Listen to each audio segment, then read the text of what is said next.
Well, welcome, everyone. It is that time again. I am back after the weekend off. First time really since the whole COVID thing started that I saw my youngest son and all of us together. My granddaughter, my daughter-in-laws, and my grandson, which I actually inherited when my son married a woman who had it was like 8 or 9 at the time. He's 14 now. And so it was really fun. It was really nice. For 4 days we were together pretty much all day long. And it's great when you get along with your kids, when you actually have fun together. But I am happy to be back here at my job, doing my job with everyone, and it's such a pleasure and really such an honor to be able to do this, and I hope I get to do it till the day this body is no more. Of course, I will always be that will never change, but the form I take, now that can change. That can change on a whim, actually. So I want to welcome you all. It's so good that you decide to spend your time here with me. Those of you who are new, please say hello, by all means. Tell me where you are watching from, and let me know that you are, in fact, new, that you haven't, this maybe be your first or maybe an early experience. And also, if you're completely new to this whole teaching of non-duality and self-inquiry and the like, it would be very helpful for me to know that as well. And if you're very, very new, please subscribe. We have a new goal to try to get to 10,000 subscriptions. I don't put a time limit on it. That's just kind of what we've talked about. It would be actually helpful in a number of different ways. So those of you who want to recommend me to others, that's very appreciated. So as always, I like to remind everyone that Satsang, it's a Sanskrit word that simply means communion with the truth, or with your own being. Sat means being or truth.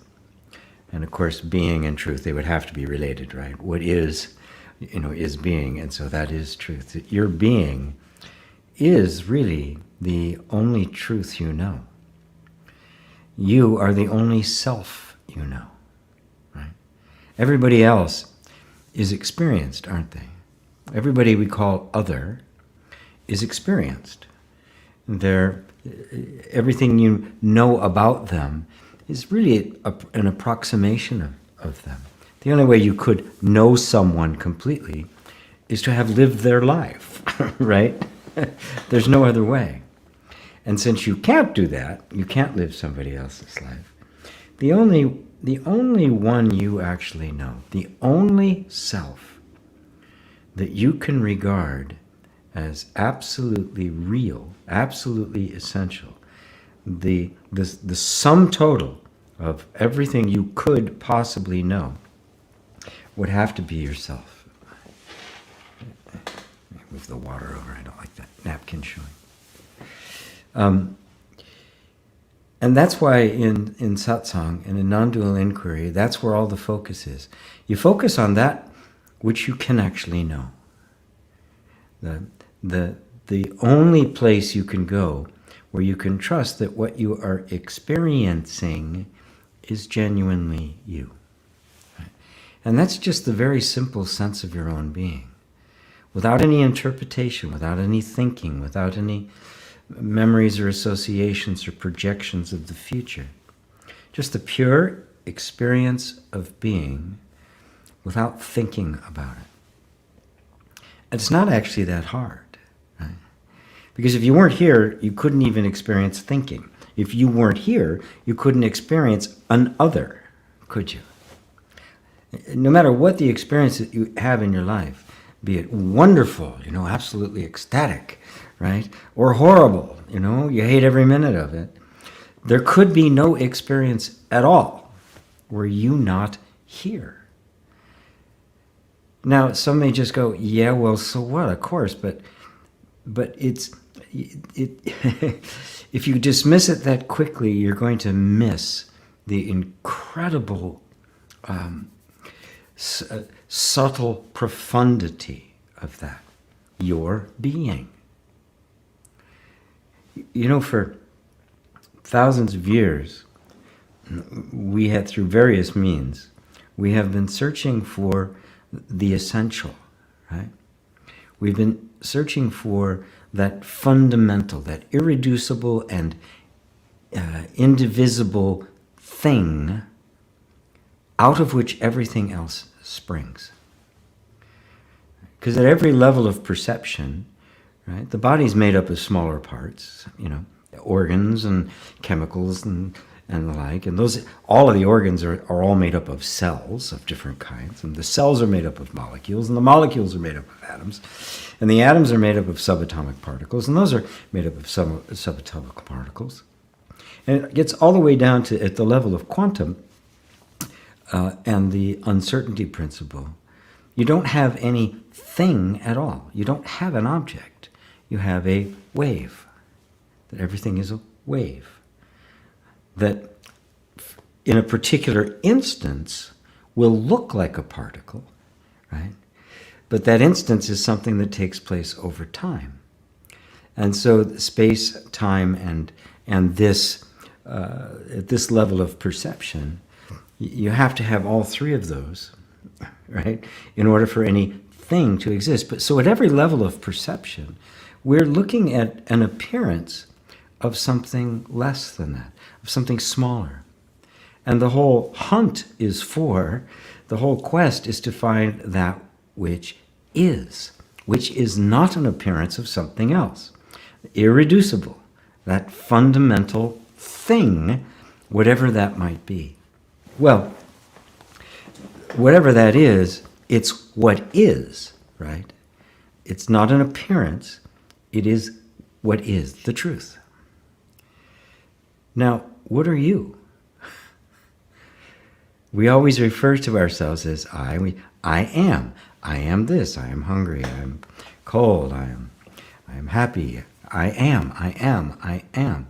Well, that's the verb to be. What is? To the spiritually non-dual consciousness, you are what is. That which is aware, even of these waves of quantum, is more subtle and more fundamental. And it's the only thing that isn't irreducible. And this is really the place where science and spirituality diverge. There's a lot of talk about trying to get them to converge, and they do, until you get to this fundamental point. Right? Which came first? What we call matter or what we call consciousness? The materialistic scientist says that consciousness evolved from matter, that matter was there first, although there was nobody there to know it. Whereas in spirituality, it's the opposite. Consciousness has to preclude everything. It has to proceed before everything. Because what else could be known if there was no consciousness to know it? Don't confuse consciousness with mind. For mind is the functioning of thinking. Consciousness is simply the field of awareness in which thinking takes place. But enough of my little introduction here. I've gone on enough. So, by all means, let me know you're here. Say hello and the like. So let me just kind of head right over here. I see some questions have already arrived. So. There's Rosario in Madrid. Hello. Thank you for the new Satsang. Yeah, that's right. I have been doing things. I've moved my radio show now to over to this format, to do it live streamed. So it's still the same format. It's an hour long. I have my on-air producer, and she kind of fields the questions and asks for me. So it's like a radio show, but we're doing it on video, and I'm broadcasting it here on YouTube as well. And that's Tuesdays at noon Eastern time, which is 9 o'clock here on the West Coast of the U.S., and that makes it, 5 in the afternoon in like London and the like. So there's Daryl in Maryland. Hello, Daryl. Hello, Penny. Penny's in BC. There's Rebecca. Glad to be here from Western Kentucky. Glad to have you. Sabugo. Hello, everyone. Hello, Master. Good to see you here again. It's been a while. When are we going to organize your visit to Europe? Anytime. When borders open and that sort of thing. Anybody else? I just need a place to stay and a place to talk, and enough money to be able to eat, to get there and back, basically. Annette. Hello, Annette Rockstar. Oh, Roberto. Hi to you and everybody else from Madrid. Annette Rockstar. Hi, G. How is it possible to control oneself in discussions or arguments? Well, I guess what you're referring to is that, when there's a discussion that goes on, and it can get heated about things, right? Especially these days. Everybody's got an opinion about everything these days. And when you really disagree quite dramatically with something, that energy feeling can come up, right? There's that feeling of... And recognize that at the root of that, there's a feeling of powerlessness. Because if I have this need to convince somebody I'm right, then if I can't, I'm going to feel as if something's really missing, like I've lost something here. Right?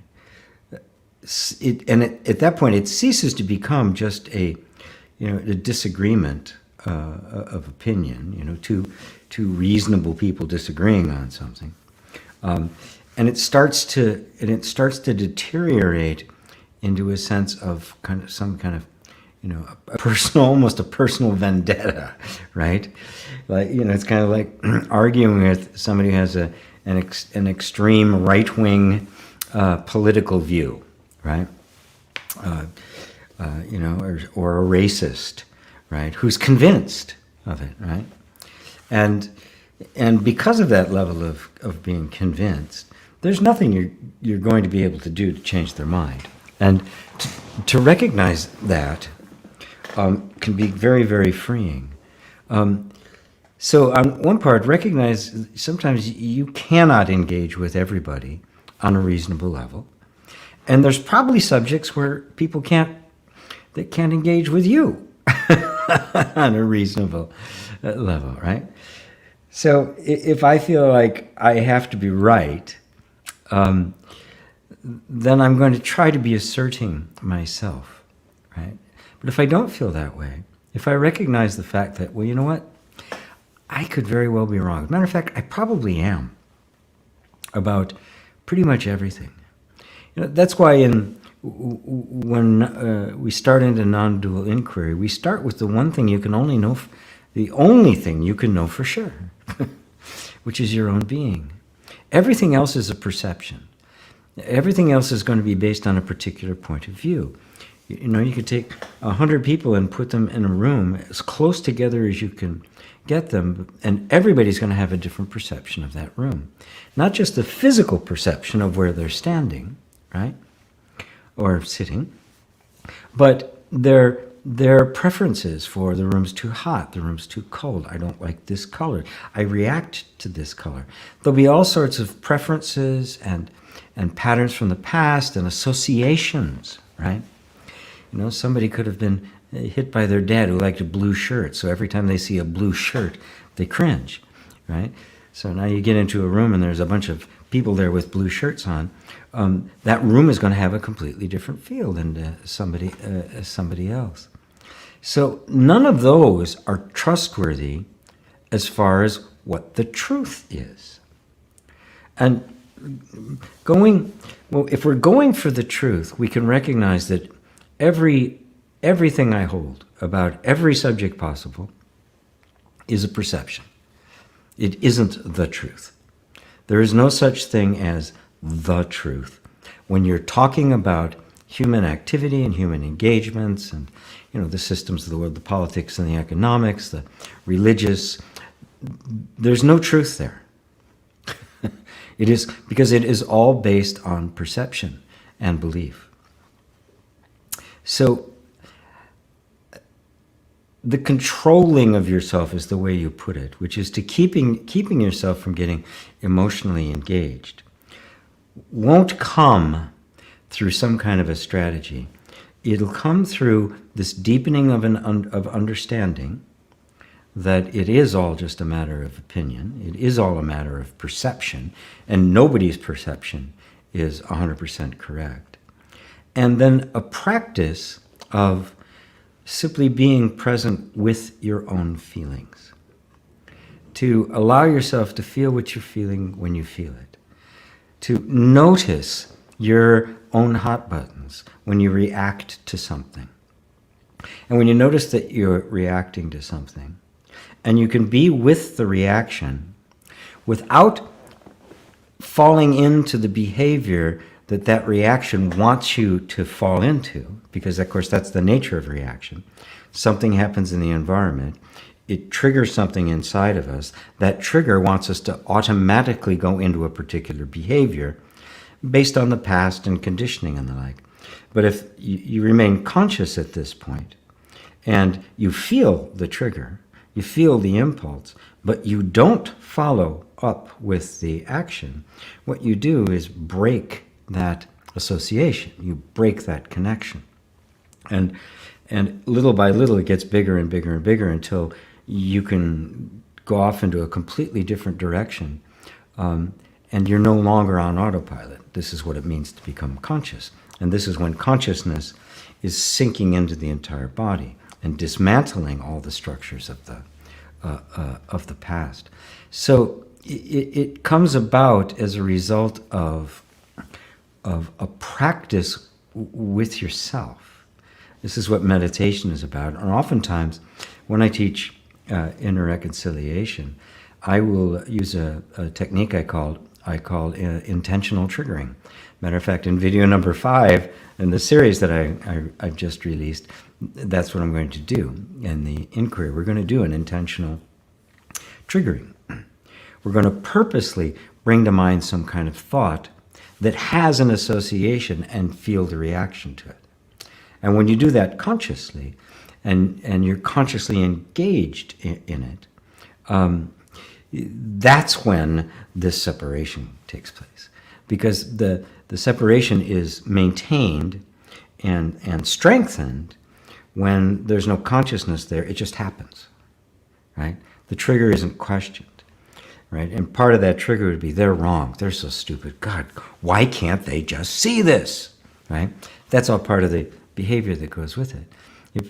If there's consciousness there, and go, oh, well, they don't see it that way. I don't see the whole picture either. So nobody's actually right or wrong here.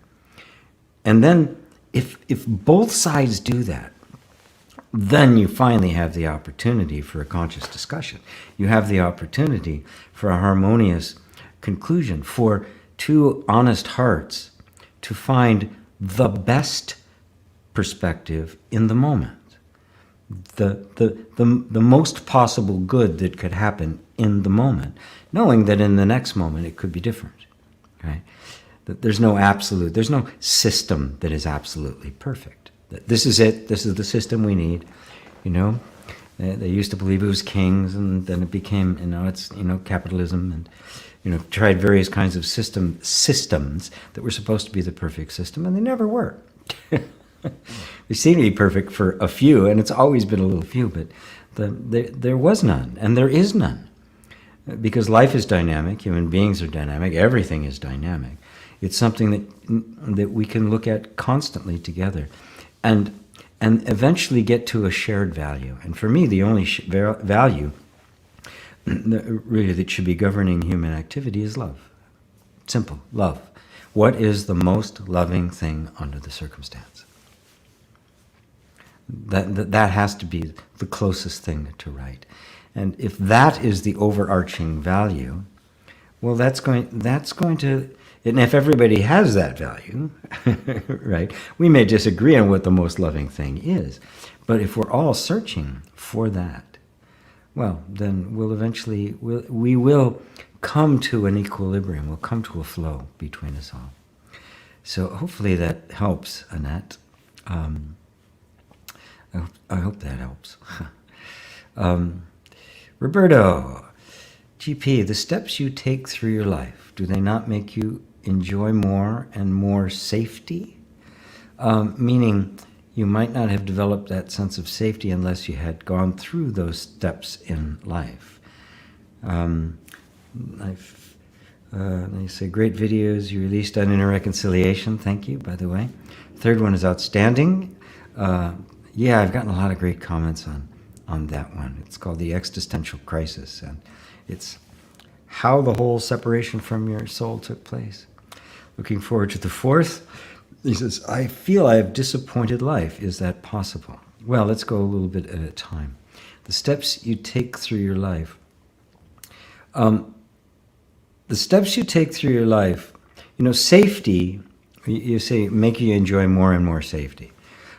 If you're looking for safety in the world, safety with, financial safety or the stability of your relationship, or the stability of a job, or some kind of political or system that we live in, you're never going to find it. They're unstable by nature because they're always a reflection of whatever the dominant thinking is at the time. So there's no safety to be had there. Now, it is the ideal of the most primitive part of us that safety is the most important thing in the universe. It is for the body, for the basic primal drive that every critter on the planet shares. Survival is the most important thing. It makes sense because obviously if you don't survive, everything else is kind of a moot point, right? But when we transcend that, the beauty of being born a human being is that you have the opportunity to transcend the merely primitive, to go beyond our instinctual nature to a completely different place. Safety is the ideal of the most primitive part of you. Simple. and everything, when it's dominant, everything serves that interest. And so if that's the most dominant thing within you, which is for most people, every decision you make, I mean, the clothes you wear, the people you hang out with, your mate, your job, everything you do, the books you read, will all be driven by this unconscious dominance of the need for safety. Everything will be assessed against safety. And your definition of safety will be determined by your conditioning, by your culture, by that kind of a view. What life does is teach you that that's not life. That the purpose of life is not merely to sustain the body, but to transcend it, but to go beyond the instinctual. By transcend, I don't mean get rid of. I mean subsume it into a higher place. And so what you find, paradoxically, is that as you transcend the most basic instinctual impulses, that you come to a higher place of safety, because you eventually discover that consciousness is indestructible. It is immortal. And therefore you cannot be hurt. You cannot not survive. It's not possible. Now that doesn't mean you don't experience loss and gain, tragedy and joy in your life. It doesn't mean that this body survives perpetually. Right? It doesn't mean that they're going to be developing ways in which you can just keep replacing body parts and go on forever and ever. That's not what it means. It means that the consciousness that is animating this body is not limited to the body, is not confined to the body, and is not a product of the body. And so bodies come and go, consciousness is forever. The more I am identified with that, the more safe I feel. I'm not concerned about what happens in the world. I'm not really all that, it doesn't matter, right? It's not that it doesn't matter, it's just, I don't mind, right? Life is going to happen the way it happens. There will be ups and downs. Kingdoms rise and fall. Empires come and go. They always have. We're witnessing the end of the latest empire, right? 50 years ago, it was the British Empire that fell apart. Right now, we're witnessing the American Empire fall apart. And they're going to come and go. And they make a mess when they go, right? But things go on. Something else will rise. Right? We may be witnessing something even bigger now. I think we are. I think we're looking at the end of an epoch and not just the end of a particular cycle, the end of a particular empire. I think we're seeing the end of empire, period. Because the only thing that is going to save us now is a shared sense of being and commitment and love for all beings. And that will make a completely different kind of society. And so, but in the meantime, there'll be plenty of threats to the person, but there is never a threat to the reality of your being. That's why I'm just so constantly bringing people back to that sense of being, because that is your immortality. That's never going anywhere. That was there before this body appeared. It'll be there after this body dies. It's that which is actually having all of the experiences. But when we are really identified with the body, we're terrified of the bad experiences and we cling to the good ones. And that's impossible. You're grabbing at smoke. You cannot make the impermanent permanent. Nobody can do that. You must anchor yourself, your sense of safety, your sense of well-being in that which isn't changeful. That's the only way. And then you find that the feeling that you have disappointed life is just a feeling. It's not possible. You are life, right? See, we think this is the essential disconnect. We think somehow we have gotten, we've gotten out of whack with life. We haven't. We believe we have, and therefore we experience it. And because we believe we have these ideas of what life is supposed to be, right? And then we think, well, it's supposed to be like this, and I'm out of whack with it. No, it's supposed to be exactly what it is, right? What else could it be other than what it is? So we simply drop our opinions about the way we think things are supposed to be, and we find life isn't disappointed. It never gets disappointed. You can't disappoint God. You can't disappoint the universe. You're an integral part of it. This is part of the functioning. We have to drop our ideas, our story about what we think is happening. When you drop the story, you find life is an absolutely benevolent flow, flawless, perfect, beautiful, happy. So, this actually kind of dovetails nicely with Suzanne's question after, hey, Robbie from Romania. And Suzanne says, hello, I always have the feeling I said or did something wrong. Why is this feeling so inherent? Because you were obviously wrong a lot when you were a kid, right? If your nature, and I urge you to go here on YouTube and watch my series of videos on inner reconciliation, because I explain briefly, I'm not going into depth, it's just a real introduction to exactly how this happens. But if you, as a child, every child is unique, they have their own way of expressing their own interests, everything about every individual being is totally unique. If that uniqueness is completely out of sync with the tribe, with your parents, right? The child cannot say, man, they are really messed up. uh, this is me. Okay, I have to tolerate him for a while, and eventually I'll get rid of him, and I'll be okay. The child doesn't do that. If you're out of sync with your tribe, you're constantly getting messages back from them that there's something wrong with you. You did this wrong. You know that you're flawed. You're broken in some way, and we got to fix you. And you're constantly getting that message, and it gets internalized. It gets believed. And when I mean believed, not in the head, because this is way before the head. The body itself is sensing all of this energy and trying to conform itself to an environment with which it is already completely out of sync. So it has to adopt all sorts of very unnatural behaviors, unnatural for you. Right? I mean, I don't mean, they're like, weird or distorted. I mean, they'll look perfectly normal to the tribe. They're just not you, right? And the real you has to be pushed underground.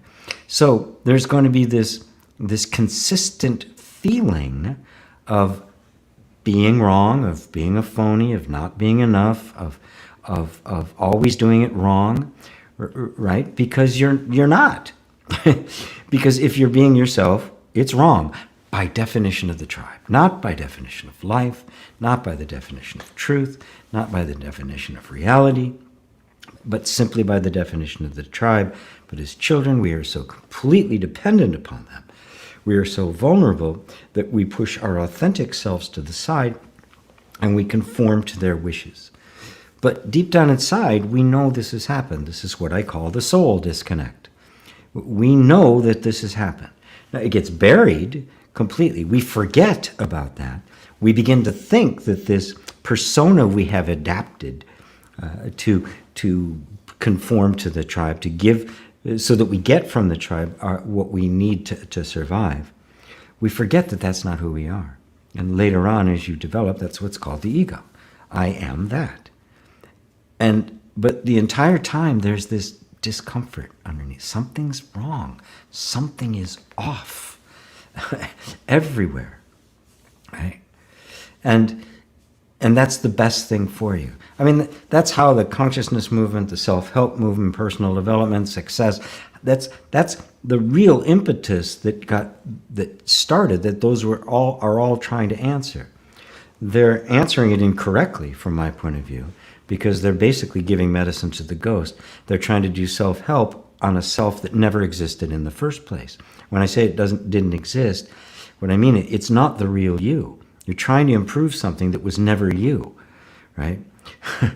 Because it was a false self created as an interface to the tribe that didn't accept the real you. And in order to survive, it's the creative activity of the whole nervous system, and it worked. You're here now, listening to me.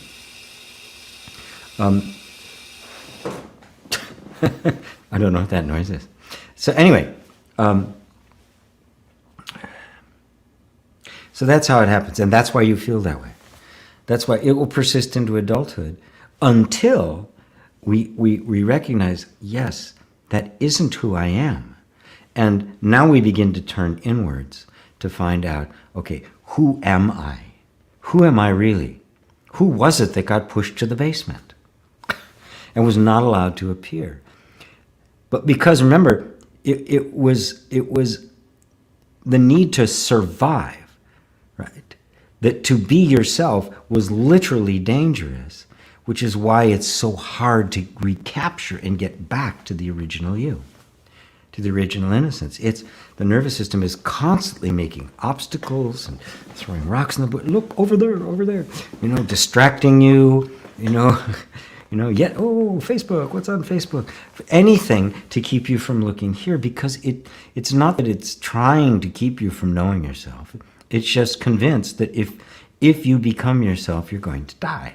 And it does it with that much conviction. So what's the remedy? Well, in two words that I use, inner reconciliation. You have to reconcile with the energies that created the false self, which mainly safety, right? Recognize what it is, how it works and why, and then begin to work with its nature so it begins to discover different ways to keep you safe, and begins to detect that the danger it needed to protect you from before isn't here anymore. And therefore, it is safe now, internally, for some of you to come out of the basement. That's all I'm going to say about it right here, because obviously I could spend the next 2 hours. In fact, I'm doing an 8-week course on it. So that's like, 20 hours that I will be investing in showing you guys how to do it. So anyway, how's that? How is that, Suzanne? Hopefully that's helpful. Milo. Such a great name, you wanted it twice. Hi there. I have the feeling that everyone feels that something is wrong here, because we're all playing a role, and everyone knows that they actually don't know anything, but pretend they would.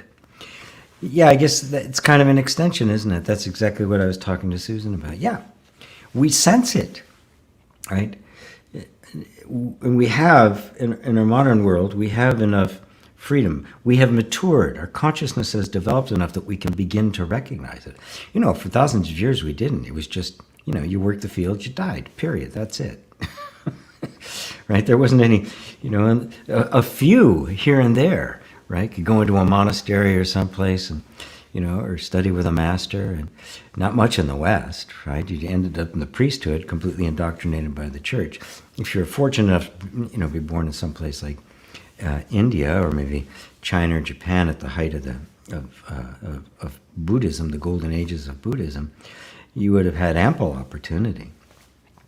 And that would have been a natural part of the education you would have gotten, but certainly not here in the West. So it's at this point, look, everybody knows something's off. Everybody feels it. Right? They don't know what the actual source is, which is why I keep doing satsangs, so I can point people what the real irritant is, what the real pebble in the shoe is. It's not conspiracy theories, and it's not governments, and it's not the Illuminati, it's not economic system or income inequality. Those are all symptoms of it. They're not the cause. The cause is everyone was forced to be somebody they're not to conform to the tribe. Some became so successful at being the tribe that they never even think to question it. And some of these tribes are the elite. They're rulers. They have all this power and wealth and the like. So there's not a lot of incentive for them to question the validity of it. Some have. And some that go, something's still wrong. I'm fabulously wealthy and I'm still unhappy. Now what? Some do. Not very often, but some do. But whether, you were born into poverty or great wealth, the conditioning is the same. It's not you. You either really conformed well and became a success, quote unquote, according to the laws of the tribe, or you became a rebel according to the laws of the tribe. In either case, it's not you. It's still being defined by something externally. The only place you can go is here, inward, towards the real you, because the beauty of this is you are not an automaton. You're not a machine. You're not a computer. Your nervous system it was programmed to be a certain way, but you're not that. You really are something unique and extraordinary. You are yourself, and you've been forced into being something other than yourself, and that's where the discomfort is. But the only reason the discomfort is there because the real you is still there. And to me, this is the realization, the revelation that is happening the world over. This is the blossoming of consciousness, and it is so intense that it is creating the havoc we're seeing, the collision of worlds, the falling of empires, just the epoch shift that is taking place the world over. And it has given rise to not only just the plethora of things about the metaphysical stuff and the self-help stuff, but also all of a sudden now you have access to non-dual inquiry like this. Unheard of in the world before. Unheard of. And it's just amazing that there is so much available now. And there are some good teachers to help guide you through it. So, yes, you're playing a role. Until you know who you are, you're playing a role. When you know who you are, you will play roles on and off. None of the roles will be you. I mean, it's still roles, you know. When I had a nice date yesterday with my granddaughter. We spent a good part of a day together, just at the park and the bookstore and having lunch together and the like. And I wasn't the spiritual teacher. I wasn't non-dual.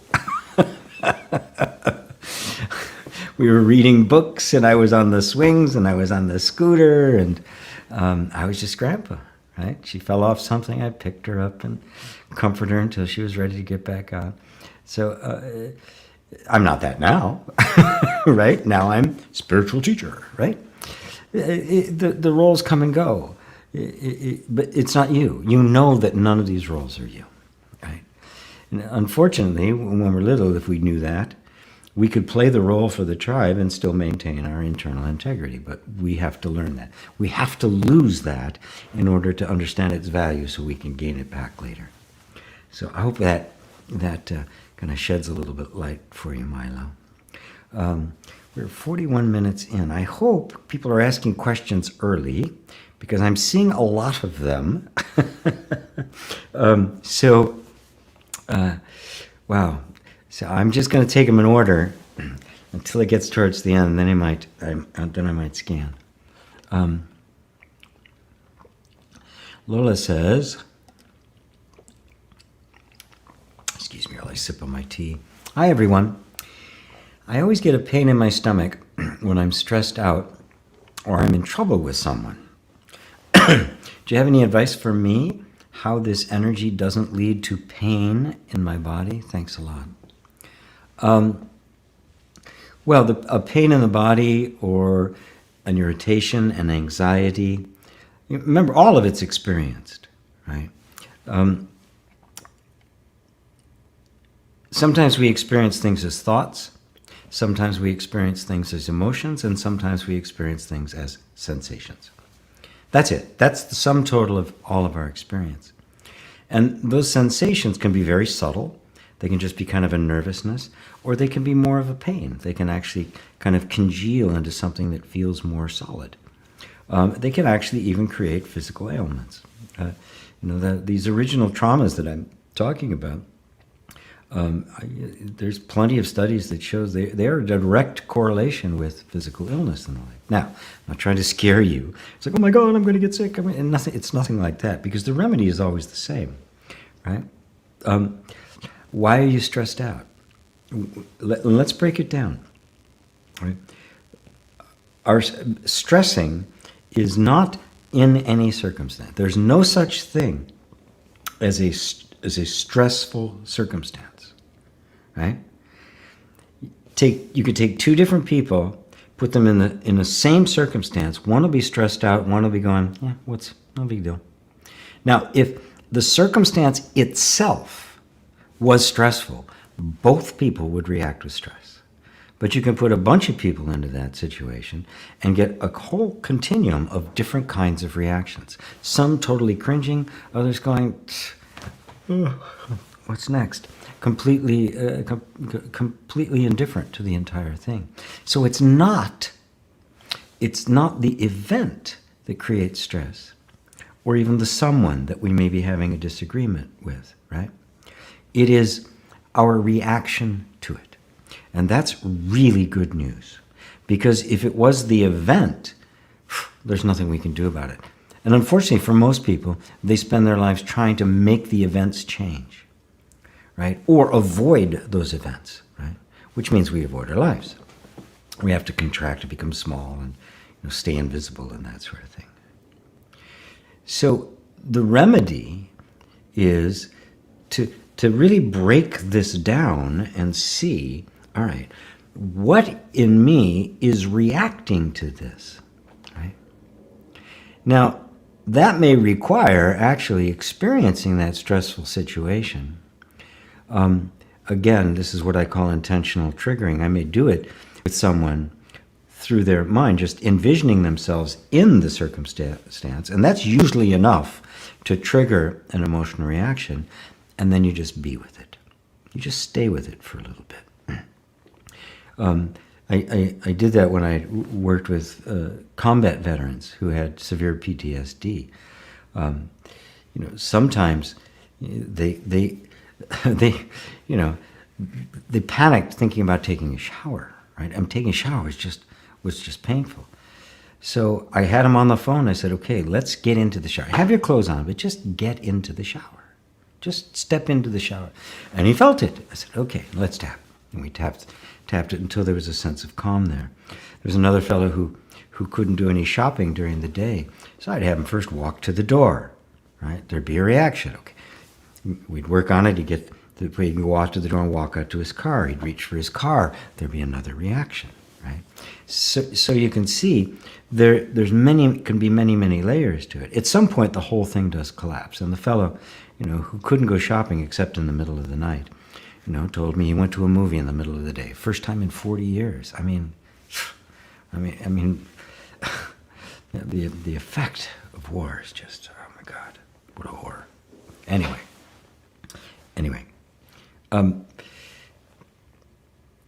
The stress is always a result of us. See, the body is trying to fight or flee, right? That's what that feeling is of stress. But it's stress because we're in a circumstance where we can't run away and we can't fight, right? And sometimes it can be just because it's unpleasant. Sometimes it can be a memory. Oftentimes, we're anticipating what might happen, which means you can't run away from what might happen. You can't fight what might happen, right? And that creates an inner sense of stress. The body is kind of elevated, but there's nothing you can do about it. Now, the whole point of the fight and flight mechanism, the body is elevating because it's getting ready to do something. It's going to run away or it's going to defend itself, right? And if neither of those two options are available, and yet the danger appears to be there, that's stress. And for most of us, it's constant now. We're constantly being bombarded by the media with all sorts of negative images, all sorts of disturbing images, all sorts of images about all the terrible things that could happen. Some on purpose, trying to sell you something or trying to get you to vote for another candidate. Others, well-meaning, like the conspiracy theorists and that sort of stuff, well-meaning and maybe even right. But the net effect is the creating of a fear over which there's nothing we can do about it. Okay. So I bring everybody back to the body. Right here and right now. What's happening right here, right now? If you can bring your attention to this moment without any reference to what might happen or what did happen, this moment, all by itself, not compared to any other moment, you'll find 99% of the stress just vaporizes because it's all being created by the mind. So when you are stressed out, I highly recommend EFT. I've got a bunch of videos. There's a lot of good people out there who do EFT. I've even trained some teachers. Lydia and Alicia are very active on Instagram. Both have trained with me on using EFT for moments like that, because EFT helps get you back in the body, and the tapping conveys a sense of safety. It's an excellent way of alleviating stress, and eventually will open up the door so that you develop a completely different reactive pattern, right? Which means something happens and you don't react with stress. You react with equilibrium, with resourcefulness, with creativity, or not at all, or just, it's not important. There's a sense of equanimity that arises. So hopefully that helps you, Lola. If you're in the state now and you have the pain in your stomach, just bring the attention to the pain. All by itself. Now your mind will want to say why it's there. Oh, it's there because of this is happening. But don't engage with the story at all. Just be purely 100% with the sensation in this moment. Not even trying to get rid of it, right? What can I do to get rid of it? That's also part of the story. Nothing. Pure presence. Become pure, the pure witness with no vested interest in an outcome, and just be with the sensation and watch what happens. You'll be amazed. Oh, thank you, Lila. Liza, good afternoon from the Eastern Seaboard. Same to you. Karen, hi G and all. My boyfriend says that it's my fault when I'm angry about something or when I feel attacked by him or something else. Is that true? I just had to laugh because, no, it's not. Of course it isn't.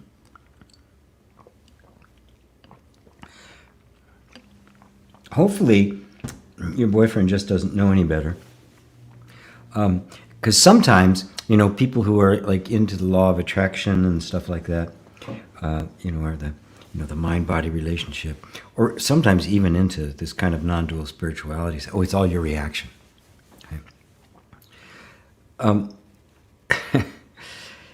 Whenever I have an altercation with somebody, and it happens, disagreements come up, I just don't assume, oh, I'm right and they're wrong.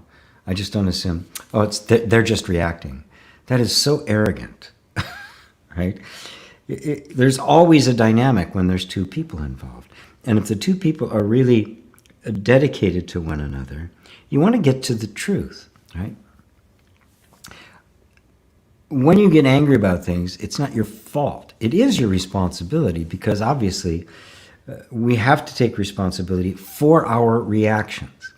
And we want to because that's how we become equanimous. That's how we learn how to be completely non-reactive. That is, at peace all the time, right? And that takes my own responsibility to it. But now when you're in relationship with somebody and you're feeling attacked, there's a need to question, all right, am I feeling attacked because this reminds me of my dad or something, right?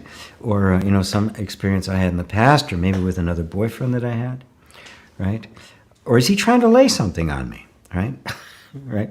Now, if he's just going to assume that it's you, he's not taking any responsibility for himself. If this is a consistent pattern with him, get a new boyfriend, right? Because he's not going to learn. He's probably not going to learn another way of being. And forgive me for being so blunt about these kinds of things, but I've done a lot of men's work. I've run men's groups, and I'm harder on men than I am on women. They need that stick upside their head more than women do. We learn that way.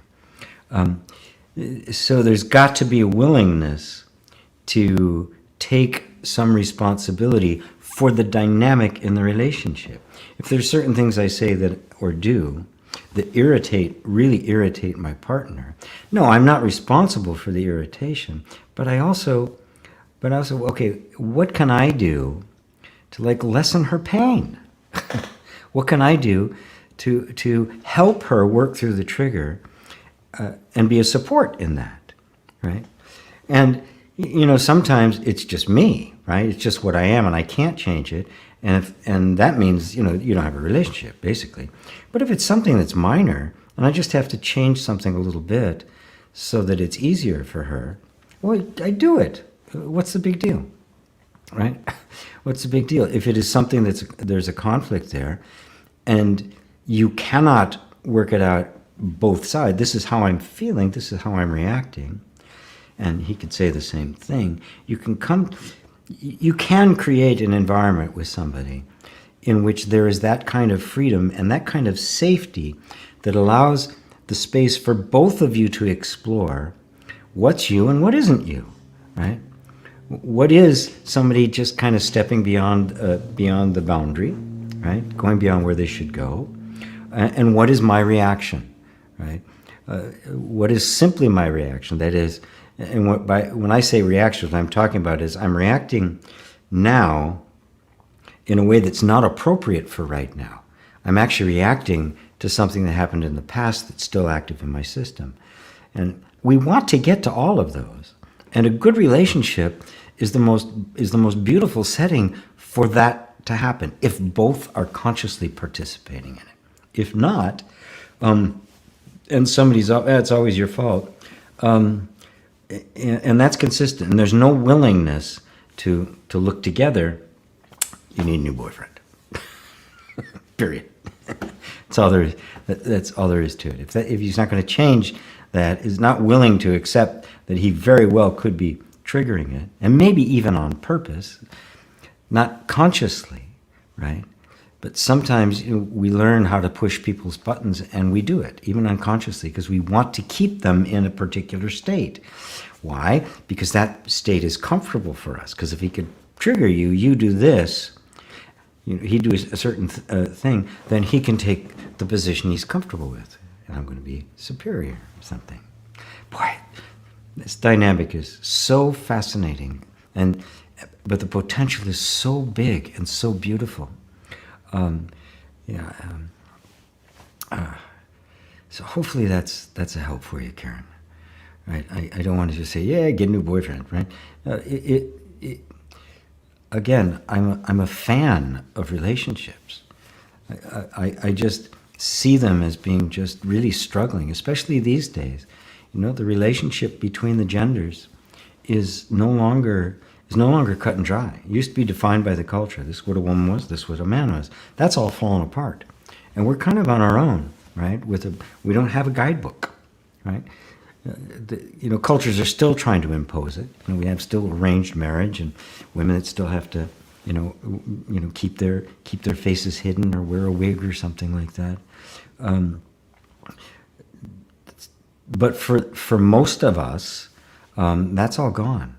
We're writing our own rules now, and the only way we can write them accurately is to understand our own nature, to understand who you really are, and that opens the door to being able to function with somebody else who's also on the path of trying to genuinely step in and abide as who they really are. That setting of a romantic relationship can be a vestibule in which all of the childhood shit can be brought to the surface and healed. All the daddy issues and mommy issues can be healed. But it takes two very conscious and very spiritually mature people to do that. So, these kinds of... It's a little difficult for me to give general advice because I'm in a setting like this, when it really requires something a bit more specific. Maybe I ought to do a couples class or something. Although I don't have a great track record. I've been learning this stuff as I go, mostly from doing it wrong. But thank you for that question, Karen. And I really hope that answer was helpful. If not, please tell me. I'll try again. Hey, there's Ava in Poland. Love to you. Hey, I love you. I love you too, Jonas. Looking forward to the first interactive satsang with you via the Patreon. Yes. And I guess I should point that out. All of this comes to you free, but it's not free for me. All this stuff I have around me, the equipment, the editing, all the stuff that has to get done. Right now, I do as much of it as I can by myself. It is getting a bit much. So I do have a program that I set up on my website, gpwalsh.com/Patreon. I'll put it up here. Is it brand? No, it's banners there. Very simple. It's very simple. And I've got a bunch of material there. You get a discount on all my courses. I'm going to be doing a private satsang on Zoom for everybody who's a member of the Patron program for as long as they are. And I'll post the link to that in the Patron program itself. It's $15 a month, and it really helps. It really helps. I had something on Patreon. I don't like what Patreon is doing now. I don't like they're censoring. Their prices have gone up. And so I kind of created my own on my own site for people who could support me on an ongoing basis. And again, it's just $15 US a month, which is even cheaper in Europe. And it really does help. It would be really nice if I really had a kind of a steady income to work with. I already have, right? We've already got somebody to helping me with getting interviews, helping me with some of the video editing and the like. So it's already having an impact. So those of you who resonate with this message and want to help out, by all means, there's the link. So thank you for mentioning that, Jonas. I often forget to do that. So and it'll be probably next week. Yes, probably be next week that I'll have the private satsang for my patrons. So get in before next week. Martin. Hi, Martin. Don't know how to find balance in life. I feel stressed out almost all the time. Do you have any advice? Yeah, stop looking for balance in your life. You know, when I hear people say that, what you're trying to do is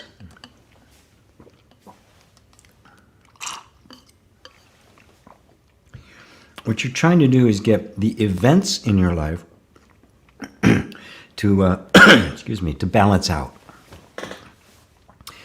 Right?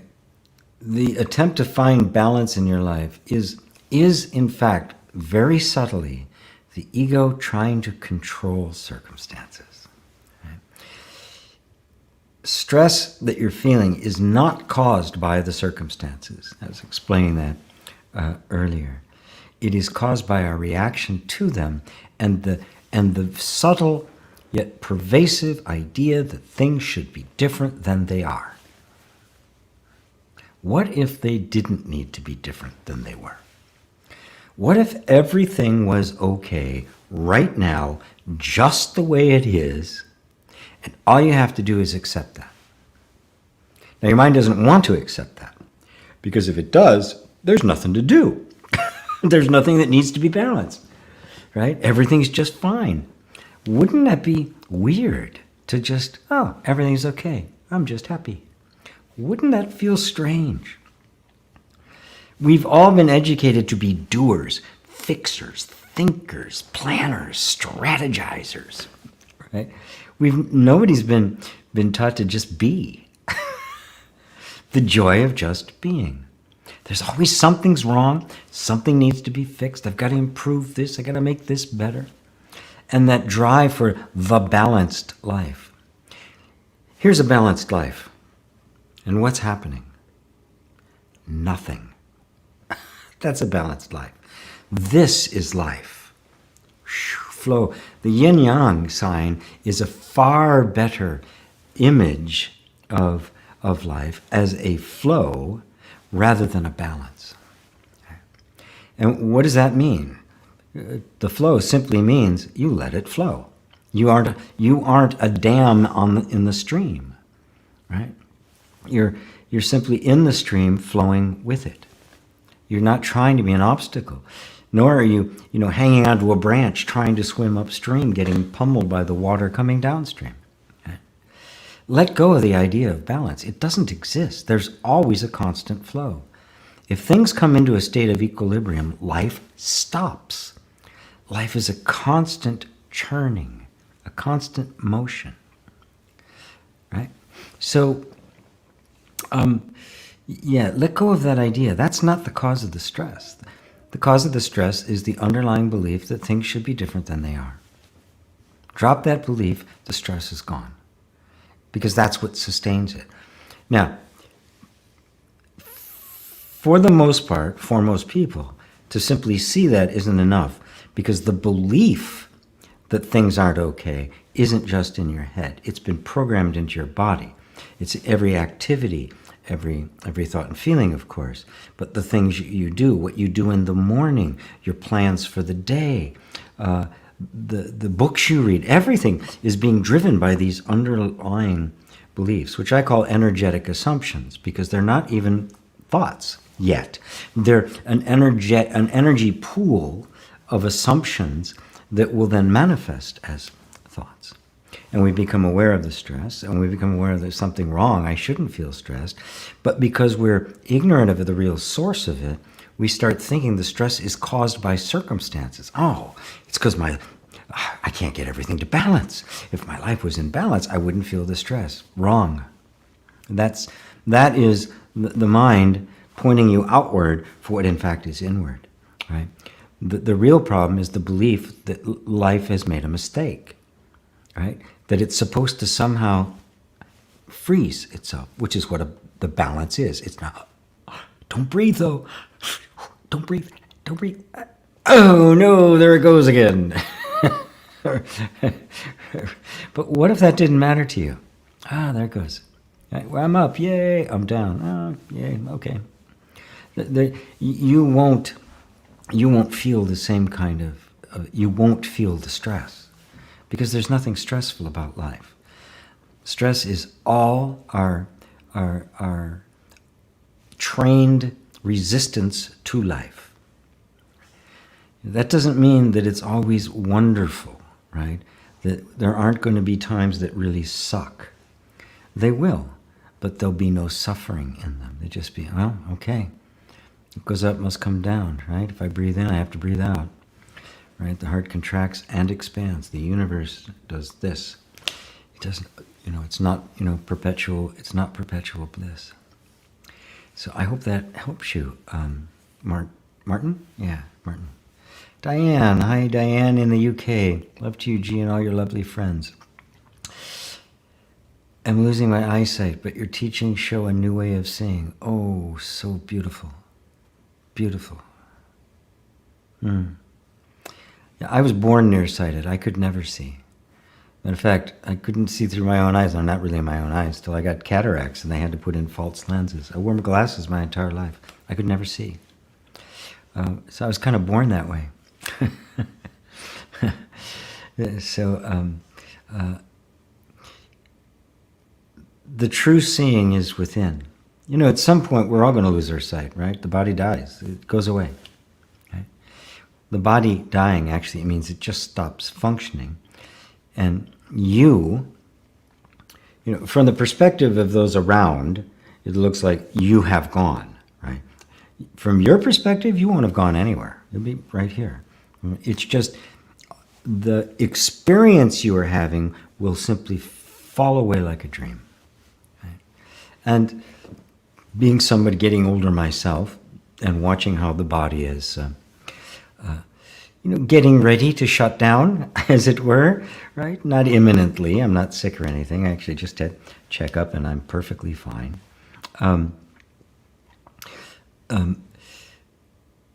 Nonetheless, I can see the difference from when I was, a kid or when I was in my 20s and 30s and the like. And, the whole point of getting older is to let go.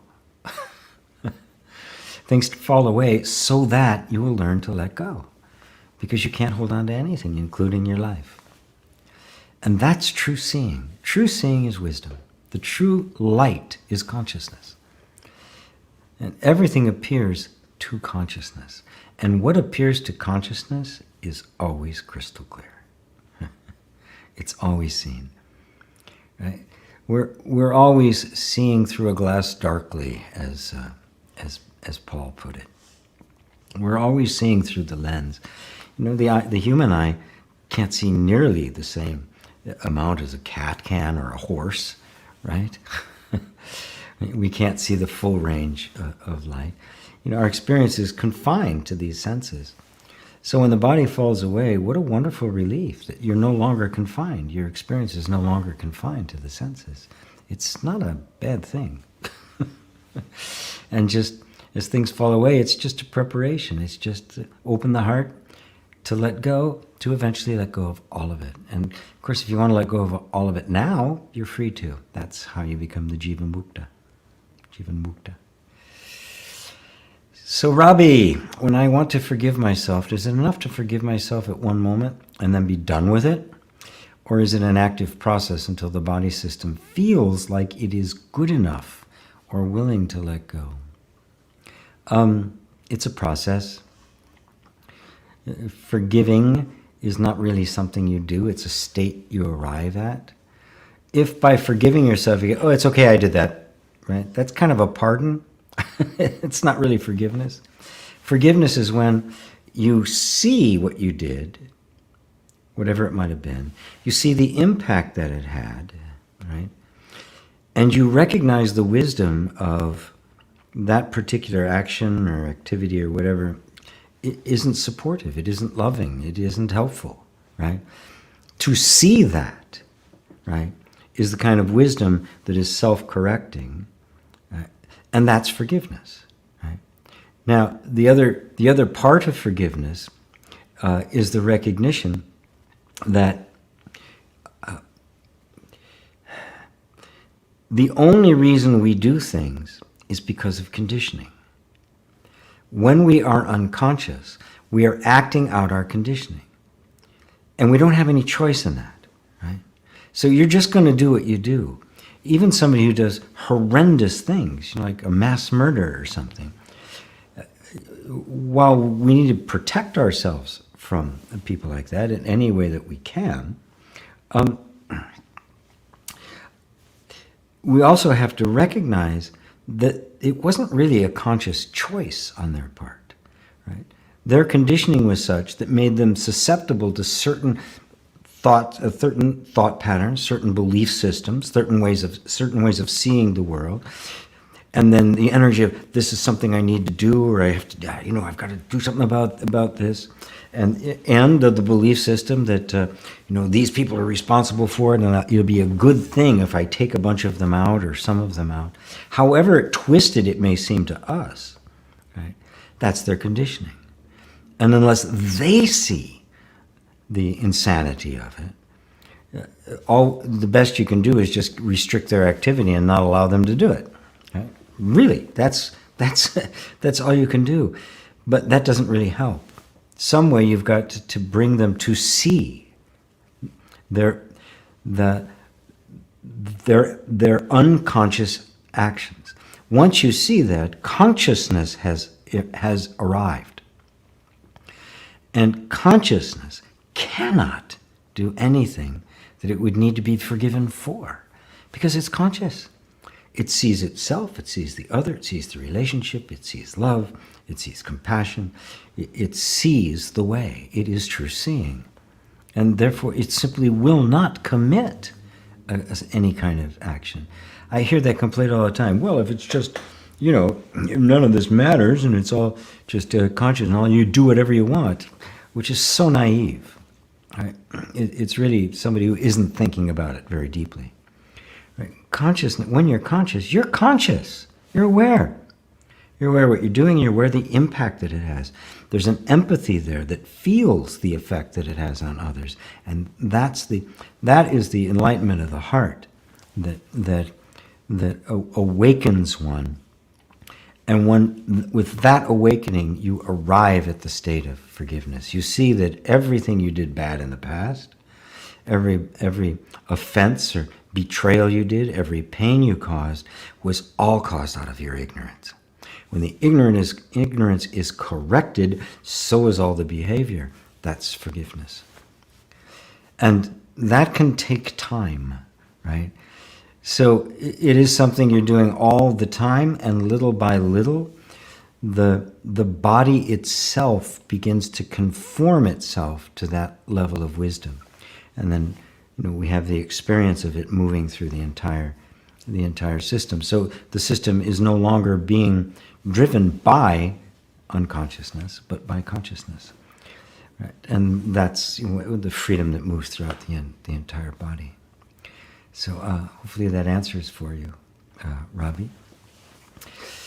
Julian, is it okay to smoke something occasionally to calm down? Thanks. Well, I have no problem with anything. You have a glass of wine, or smoke a J. A spliff. But there's a basic fallacy in all of that. That I do, if I do something to calm down, and people take a drink for confidence or the like, it's an artificial state, right? Wouldn't you rather be calm as a state of being, so you'd never have to calm down? That's possible, and that's what I recommend, right? If you understand the triggers that brought you to a state where you weren't calm, and you dismantle that whole mechanism, you remain in the state of peace or ananda continually. At which point, what's the need, right? You're always there, so there's no need to bring yourself back. As I said, I don't really care if people can do whatever they want, but I always recommend: are we willing to question why we're doing? Are we willing to play with the possibility that maybe what we're really trying to get at, is back at our original state? Why do we want to be calm?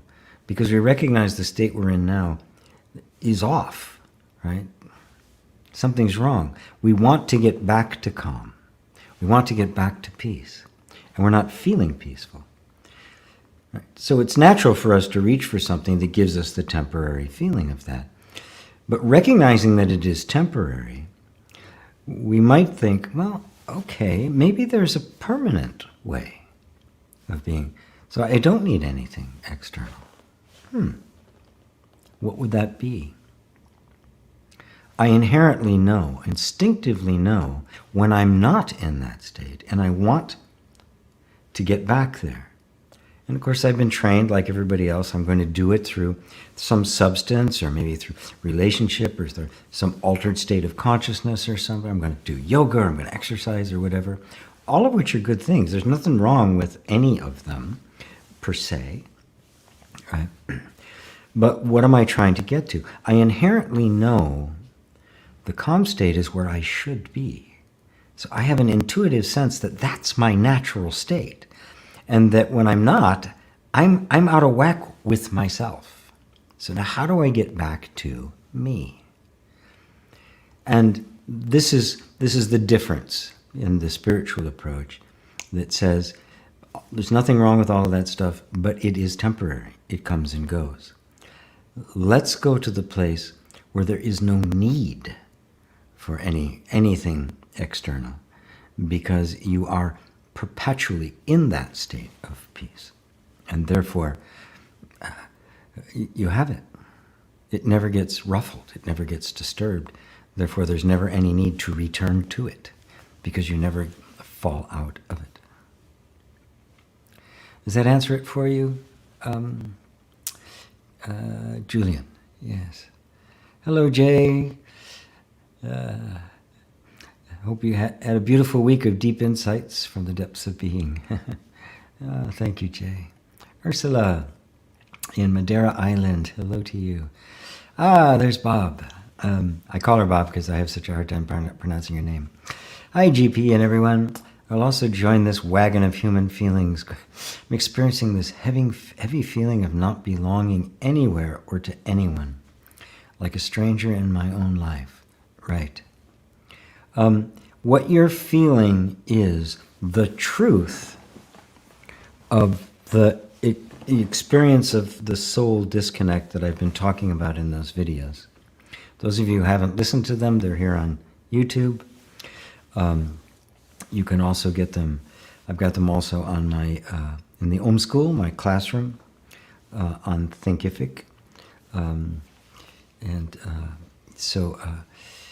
There's 4. There'll be 7. I still have one to release on Tuesday, which is number 4, and then I've got some more coming up probably over the next week. So remember, it is a feeling. It's not the truth, right? You belong right where you are. You belong to yourself. You don't need to belong to anyone. You can't belong to anyone. Right? You can partner with someone, but you can't belong to them, nor can they belong to you. It's a heavy feeling, right? Now, let's just start with that heavy feeling, right? And not have a story about it, right? Where is this? Where is it coming from? I got to get rid of it. I shouldn't feel this way. This happens a lot for people on the spiritual journey, my own students, right? Like, get this idea that, this feeling, I need to reconcile this feeling. How do I get rid of it? Nothing, right? Reconciling means very extreme opposites harmonize. You don't have to do anything with it, right? Drop your resistance to it, right? Drop your ideas about it. It's a Zen saying that's beautiful. It says, don't seek enlightenment, just drop your opinions. Right? Your opinion about everything. And just be with this heavy feeling. Okay? There's a heavy feeling there. What does it mean? It means there's a heavy feeling there. The mind will want to give it all sorts of meaning. Right? It doesn't have any. It's just a heavy feeling that's there. And sometimes there's just a heavy feeling. It's just part of life. Sometimes we feel elated, sometimes not. Sometimes we feel energized, sometimes we feel lethargic. Right? Is there anything wrong or right with either one of those? No. They're just the kind of the fluctuations, the ebb and flow of the energy of life. Sometimes we're up, sometimes we're down, Kind of like biorhythms and things like that. Now, sometimes these things can be an echo of the past, of not, feeling like you belong. I didn't feel like I belonged in my family. My mother was nuts, so she made it clear I didn't.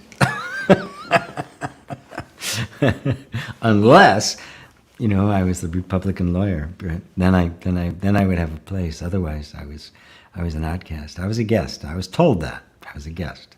It wasn't my home, right? Now that was extreme, but that definitely engenders a feeling of not belonging, right? Well, where the hell do I belong?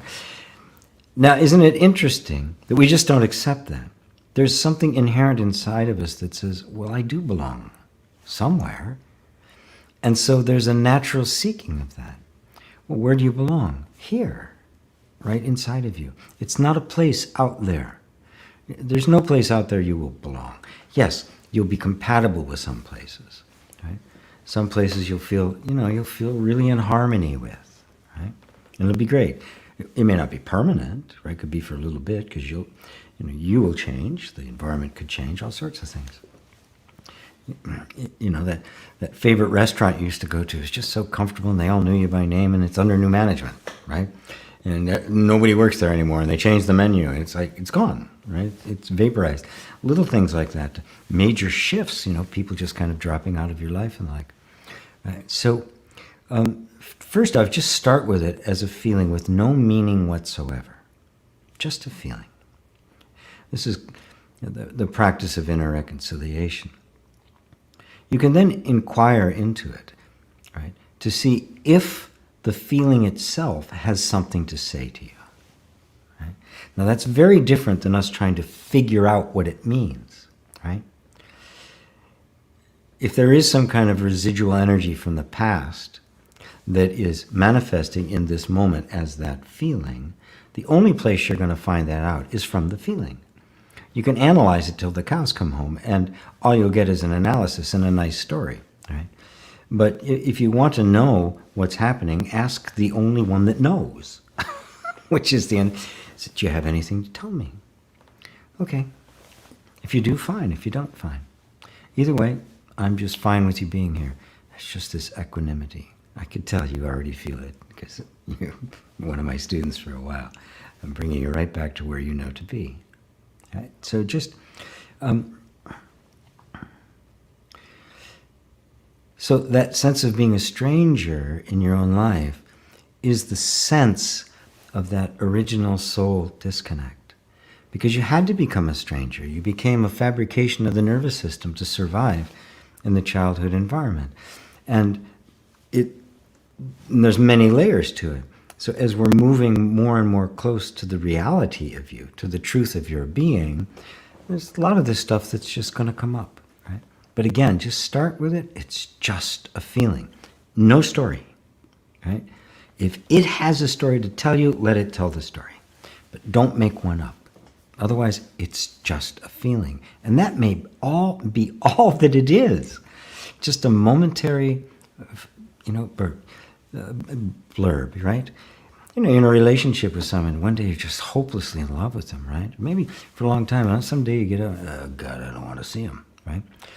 You don't break up, right? Because everything ebbs and flows. Hopefully you don't break up. If you're a teenager, you break up. But, if later on you hang around for a while, oh, look at this, it's come back, right? And you notice that there's just this beautiful ebb and flow to life.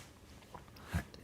So hopefully that answers it for you, Bob, and I know that you'll tell me if it doesn't. Mary Sykes, hello to you. Joanne, been waiting for you to come on. Thank you. Been waiting for you to show. Watching from Liverpool. Home of the Beatles. They put Liverpool on the map. Tiffany Harm. Hi, Tiffany. Hey, Mary, thank you for inviting me. Oh, wonderful. Hi, Tiffany. Welcome. Mikey, one of my new friends. Hello, sir. Good to see you. Mary says, glad you're here. I know you'll enjoy it. Of course, I'd love to recommend you. Great. Thank you, Mikey. Wonderful. Yeah. Tell everybody about it. Yeah. Hi, Tiff. Everybody's saying hello to Tiffany now. Welcome, Tiffany. Must be new. Steffi. Namaskaram ji and everyone. It's Steffi. Yep. How did you integrate your awakening process into daily life? Dankeschön. My German friend. It's an ongoing thing. It's not a... I guess the best way I can put it is this process that I called inner reconciliation. Because I had a lot of conflict that came up in my life, even after awakening, right? And awakening deepening. It's not like it was I was a Buddha, right? It's unfolded over time for me, and keeps deepening. But there's a lot of emotional turmoil. There was a lot of stuff. I was a dysfunctional human being. And so there was all sorts of aspects of my life that were completely out of sync with what I was seeing, and so I had to come to reconcile with that. And in I think it was in video number 3 where I talked about my meeting with Smith, where I finally began to see how this all fit together, and how the nervous system conditioning, how this all worked, so that I could reconcile with it. Because prior to that, I was fighting with it, right? There was my awakened mind, and it was like thinking, but it still had this idea that somehow I had to fix something here. I had to get rid of some things, right? And there's still a lot of people who feel that. They have that experience, and they feel, there's something wrong with my human life now, I've got to get rid of it. No, it's a reconciliation with your human life, with human feeling, with human desires and needs and human fears. It becomes, what is these? It's a bringing of the world back in. Right? It's a twofold path, right? One way, the Vedantic way, is you're removing everything that isn't you until you're clear as to who you are, which is simply that sense of being, still, perfect, unmoving. And only that sense of pure awareness, of pure being, It is the only thing that is absolutely still and unmoving. Now, it is so still and so unmoving that to our minds, it's like nothing's happening. And yes, nothing is happening. That's eternity. That's immortality. That's the God state. That's the Godhead. Absolute stillness. Right? That's me. Now, there's the dynamic of that, the Shakti of the Shiva, you might say, is the world in which we appear to exist. The inward journey to awakening completely redefines your relationship with what you call the world. You realize there is no world. That's a concept. It's all myself. And now, the process of reconciliation or integration is bringing the whole world back into your heart. Every being, everything is me. Not me, the person, of course not, right? That's be silly. The whole world is GP, you're all GP. No, the GP is only an appearance. That's the name given to this form. The consciousness that animates this form is the same consciousness that animates every form. And therefore, every form is me. Everyone is myself. But when I say myself, I do not mean this person. I mean, it's like everything is space. I mean, that's what the most the leading idea in physics and quantum and the like is that what appears as matter isn't matter at all. It is space condensed.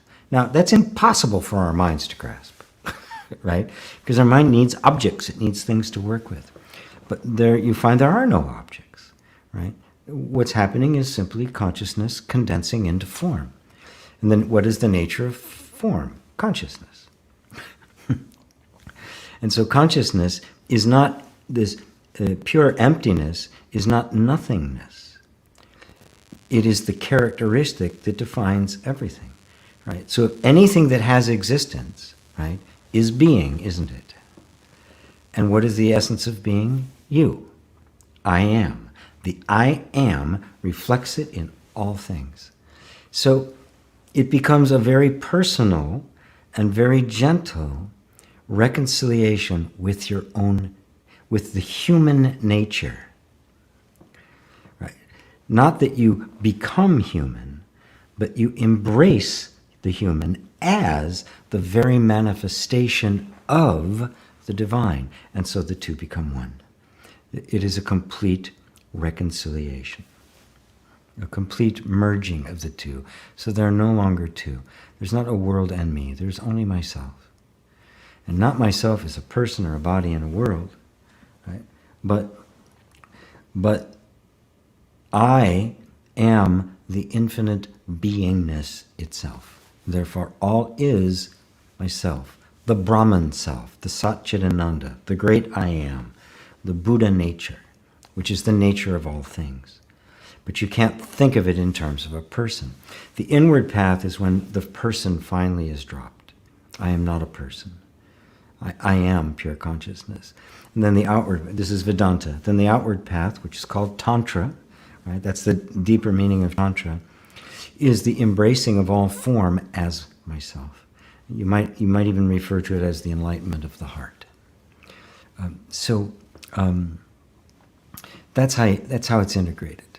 And you know, there's some aspect of my humanity pops up all the time that surprises me. And I go, oh, look at that. Look at that. But there's an equanimity that has set in, right? That is, oh, it's okay. That's just part of the humanity. And there may be some, residue of some spiritual idea as to how it wasn't supposed to be like that, right? But not much. How's that for you, Steffi? Thank you. Tiffany, certainly will. Joanne from Liverpool, Faith. Hello, my sheik, my spiritual tribe. I feel completely lost. I doubt everything, every teaching. I don't know how I am doubting my desires, whether I'm coming from the assumption or from heart. I doubt God quality, one thing I am sure, what I am not. that body, thoughts, feelings, even they follow me most of the time, are not me. But I'm lost. Pray for me, my sheik. You're not lost, love. You're right here. Right? Where are you? Where's the one that's sitting there going, I'm feeling lost? Is that one lost? Really look, right? Isn't that I'm lost just the mind? The mind, because of your spiritual growth, and it's been intense, and you're in an intense situation, right? You're in a position where all of the things that you used to rely on, depend on, the truths you believed and the like, have fallen away, right? And you have not yet stabilized, right, in this place of simply of your own non-dual awakening and your pure being. Now, because the mind has had a lot of rugs pulled out from underneath it, it says, I'm lost. Because it's looking for some mental, conceptual place to grab onto and say, this is me, right? But it's not. It can't be. Right? But you're not lost, are you? I mean, you're hearing my words, right? And you know exactly where that is. Right? So are you lost, or is there just this thought, this feeling of instability, this feeling of having been, of kind of, awash at sea, of not, like some of the others have said, not belonging, out of sorts, out of place, right? But are you lost? Right? Where are you? Are you not right here hearing my words? And when you hear my words, what experience does that have for you, as opposed to the mind? So, which would you rather cling to? The words and the spirit, the energy that's coming from me, or that thought that keeps telling you I'm lost? Which feels more true to you? Right? And I'm not going to lobby for either one.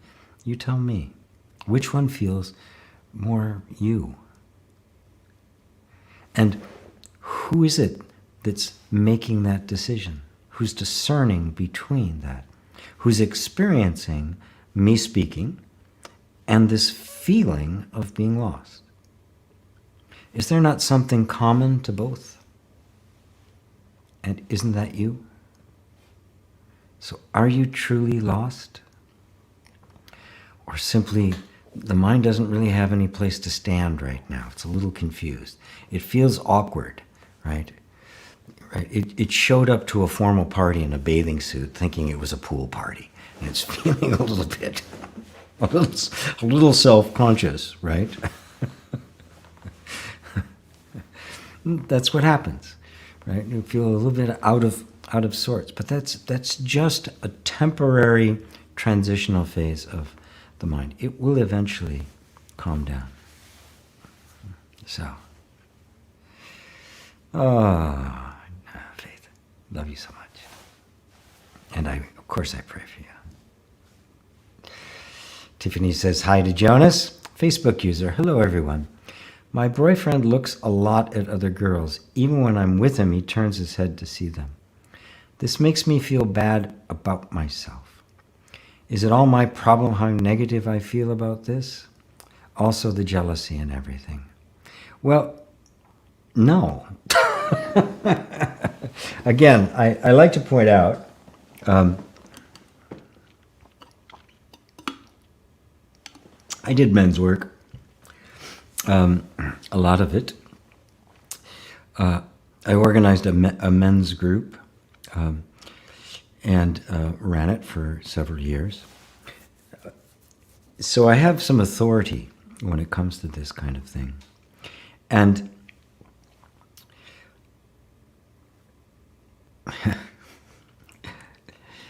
it is totally disrespectful. You want, if a man wants to win a woman's heart, be present. Give her the attention. She should be the only thing in the room. You're in the presence of a goddess. And if you don't feel that way, move on until you do. Right?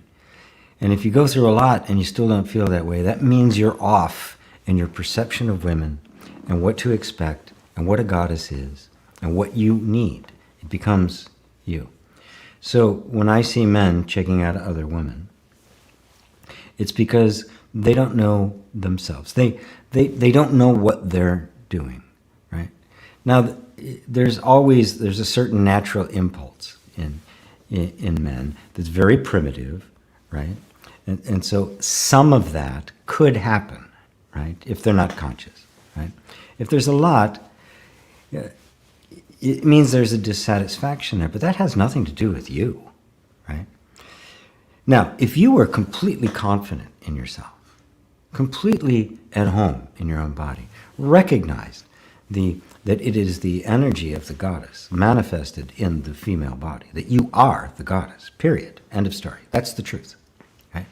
You don't have to try to become that. It's what you are, right? You were taught to be less, to think of yourself as less than that, but that's who you are. Now, but if you really embraced that and felt it fully, would you feel bad about yourself? Would you go, oh, there's something wrong with me? Or go, God, this guy's an ass. You want to look at that? Go with her. Have a good time. I'm off. Right? You would totally be unaccepting of that behavior, right? So what this is saying is that sense of not feeling good about yourself, feeling bad about yourself, was already there, right? And is now you are experiencing it, right? You are not drawing to yourself somebody who appreciates you, but someone who's not sure yet, wants to be with you. Maybe he does love you, but for their own personal reasons, they want to be. They're not ready for that, or maybe it's just convenient and going in either way. So no, it's not your problem at all. Your problem is your side of the problem is that is to come to know yourself so well that the idea that you could be anything less than perfectly valuable and more than enough for any man is that any other idea is completely unacceptable to you. That you recognize your divinity and the true power and beauty of womanhood. And so it is not a reflection of you.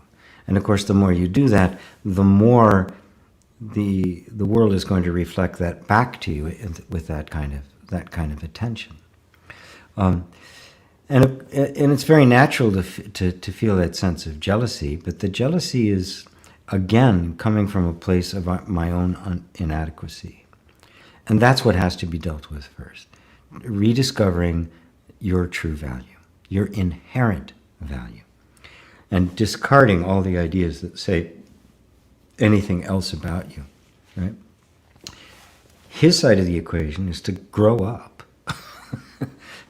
right? Decide where you want to be.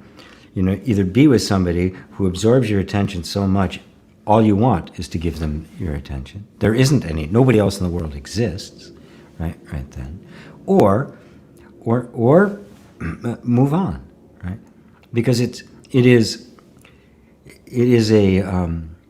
a detraction from yourself. If you're with somebody, you're not fully with them.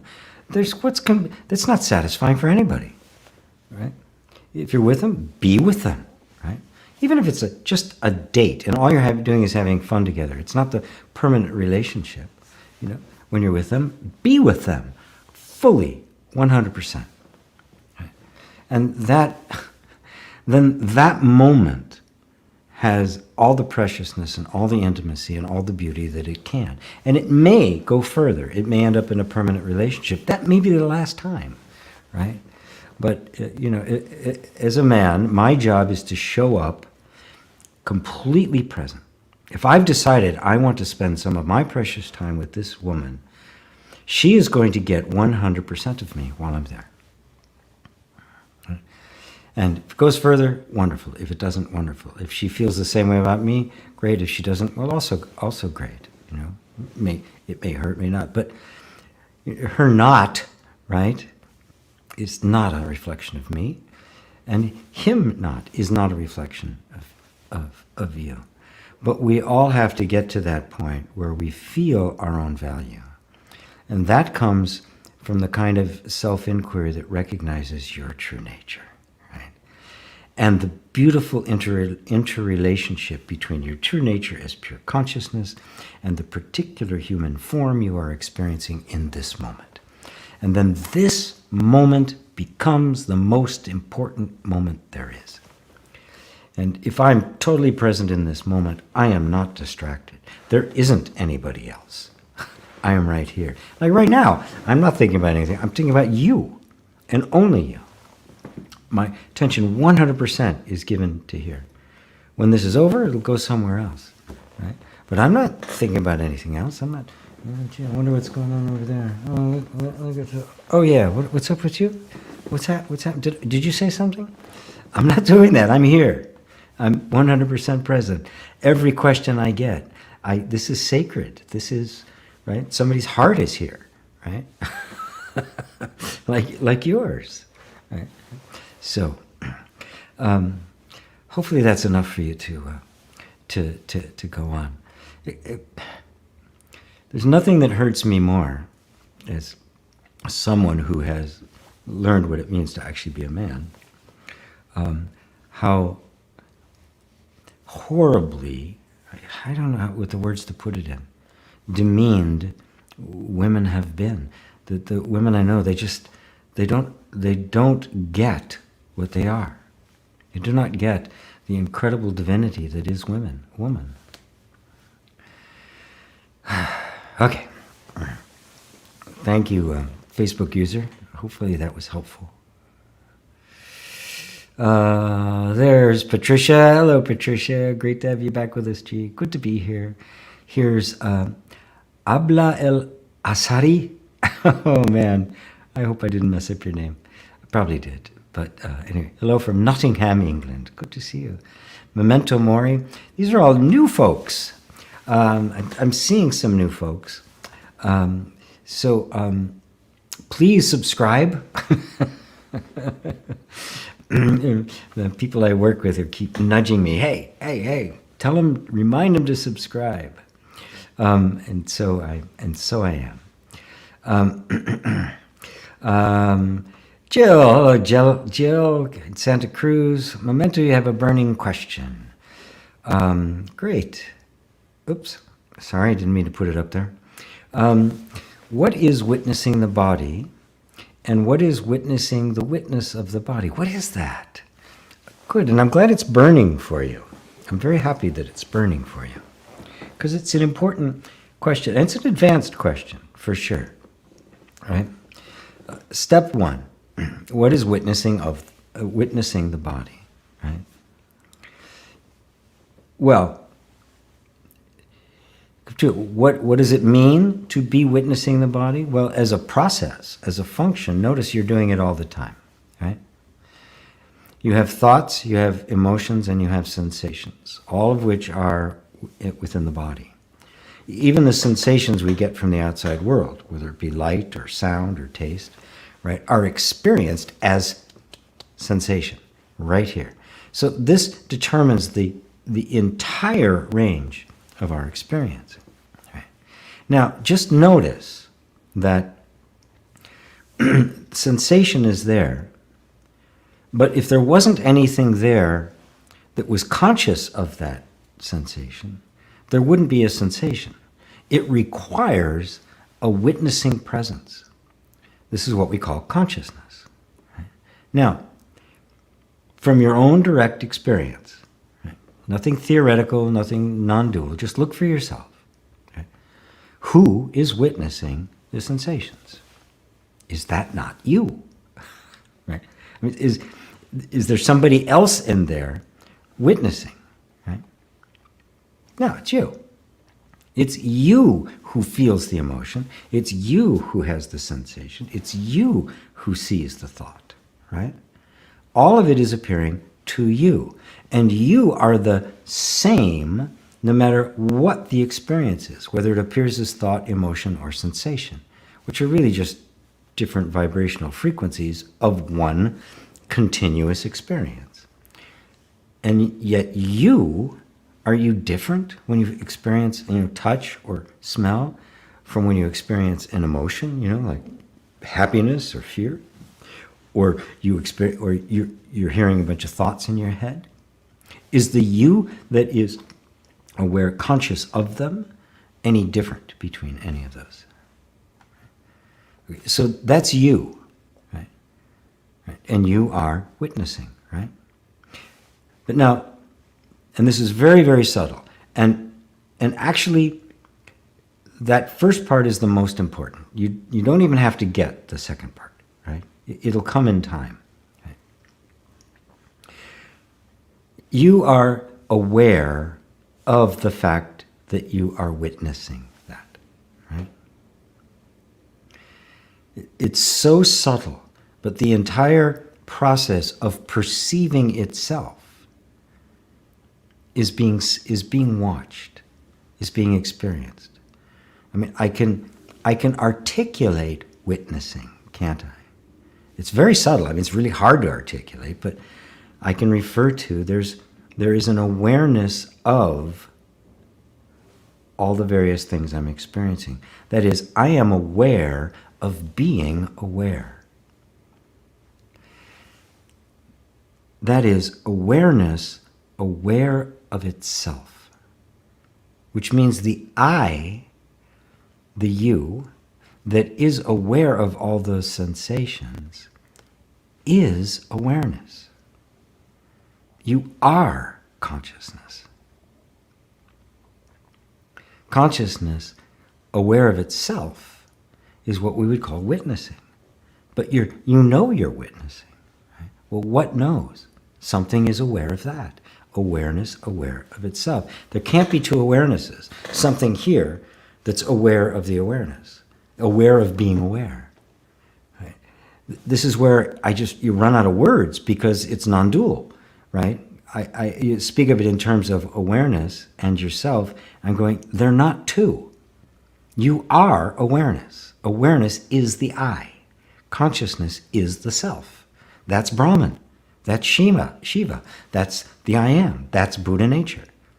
That is the truth. That is you. And so that awareness is the witnessing presence. Now, if there was nothing to witness, there would still be awareness of the total emptiness, the pure absolute. When something arises in awareness that it is aware of, there's the act, there's the thing that I'm aware of, and there's the act of being aware. Right? They arise simultaneously. And then in the pure awareness, there's nothing but awareness. There is just pure being. Again, you don't have to get all the way there yet. Just one thing at a time. But the fact you said it's a burning question really opens my heart to this. I want to bring you as close as I can. But don't try to force this. Look, watch, don't think, but look. Okay. Be aware of the presence that is aware of my words right now, aware of the sensations, aware of the feeling of the chair you're sitting in, or the screen you're looking at. Right? And simultaneously be aware of being aware of it. Right? And if there was no awareness there, for all intents and purposes, none of this would exist at all. Right? It all depends on your presence. And that presence is not presence like a rock or a stone. It's an aware presence. I am awareness. That's what I am. Even the body, I'm not the body. How do I know? Because I'm aware of it. It's just, the body's just here. And I am perceiving it. And it's constantly changing, constantly fluctuating. But I'm not. My awareness of it is not. I'm not the body.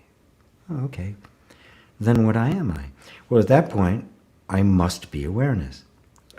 And the only reason we don't immediately just go, oh, right, that's it, I am awareness, is because of our habit of thinking. And thought cannot grasp the non-dual. This is beyond thought. It's a different kind of knowledge. It's jnana, knowledge. So,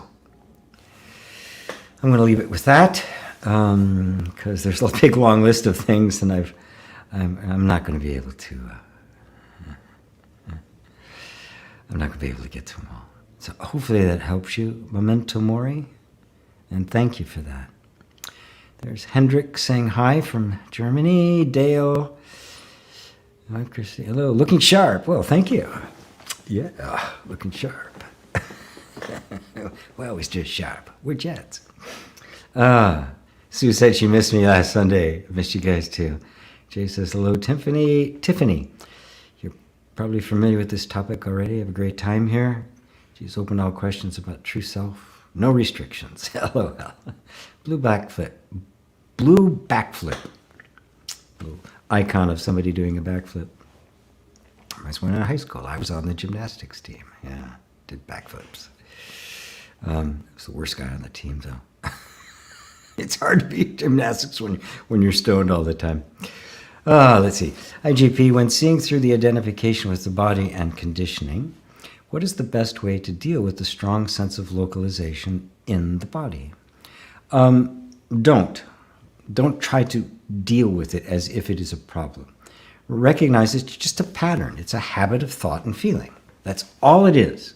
Right? And don't make a big deal out of it. And instead, just keep bringing your attention back to that which is aware of it. Right? And dropping all of the stories about it. And just allowing yourself to reconcile with it. Identification is also an activity of the mind, right? Being witnessed by pure awareness. The sense of being localized is just part of the illusion, right? Because if I didn't have a sense of being localized, I could not have an experience at all, right? The infinite, being in all space at all time, does not have an experience. Matter of fact, space doesn't even exist, right? Space, by definition, means there's objects. The infinite is spaceless. It is dimensionless. It is not a fifth-dimensional being or eighth-dimensional model. It has no dimensions at all. There is no space to it. Therefore, there's no object, there's no world, there's no people, there's no experience. In order to experience, what must arise is a sense of being somewhere as a form. That sense gives rise to the world. That's how we experience. That's how consciousness tastes life, right? Then we forget that we are that. We become identified. The process of identification happens. And now suddenly I am this body. And then awakening is simply awakening, like you wake up in the morning. Oh, right, that's right, I wasn't that. That was just the experience I had. Okay? And then it just kind of, the whole thing begins to kind of fade away. But don't worry, don't see it as a problem. I've got to overcome the sense of being localized. No, you don't. It'll vaporize at times, right? And it may come back. The whole idea of the Jivan Mukta, or Mukti, is one who realizes themselves as the Brahma self, the infinite self, while still in a body, while having the experience of the body. And that sense of localization, which is required for there to be perception, will persist until the body falls away, right? Or in samadhi, right? In some kind of state. Don't make a deal out of it. It's not important, right? Keep attention on that which is most important. And what's that? Just notice yourself aware of it. What is aware of the sense of being localized? Is that stuck in the localization? Does it care? Right? So the localization is just part of the manifestation that has to be there in order for there to be a manifestation. Now, are you the localized, or are you that which is aware of the localization? And all the identification, everything goes with it. Which are you? So you're not in the body, but in order to have the experience of anything, you have to feel as if you are. You have to have that experience, knowing that you're not. right? We still talk about sunrise and sunset, and it's beautiful. And to our senses, it still appears as if the sun is moving and we are stationary, but we know it's not, right? So I know I'm not localized. Does that mean I don't feel it? Right? That's the same thing, right? If the Earth was stationary and the sun was going around it, would it look any different? It would look the same. If the sun was doing the same kind of patterns, right? Instead of us doing this, it would look the same, right? It's the same. You're not localized, right? So that feeling of being localized doesn't have to go away any more than the experience of the sun moving has to go away. You have simply transcended it, and now the larger context understands. Localization. The sense of that is part of manifestation, and without it, there isn't any manifestation. But you're not that. You're not stuck there. You never were. You're not in the body. You're having the experience of a body. And so you're animating the body. But you're not animating it all. Every last bit of it. Not just the body. Not just this body. All bodies. But I won't go there now. Amy, good to have you here. Let's see. Jay, hi there from Tiffany. Thank you. Happy to be here. We're happy to have you, Tiffany. Oh, yes. Hope I get some more subscribers. I keep being reminded by people I work with, ask for more subscribers. They've given me a goal now of getting to 10K, 10,000, and I'm like 8,000 subscribers. Yeah. Of course, if I wanted to get 10K, all I have to do is do something about business, right? How to make $1 million on the internet or have that perfect relationship. It's not easy to get to. Anyway, enough of that. Meditation is another word for listening, for pure listening. Yes, when it's done correctly. Motivation to get something out of meditation can certainly enter into it.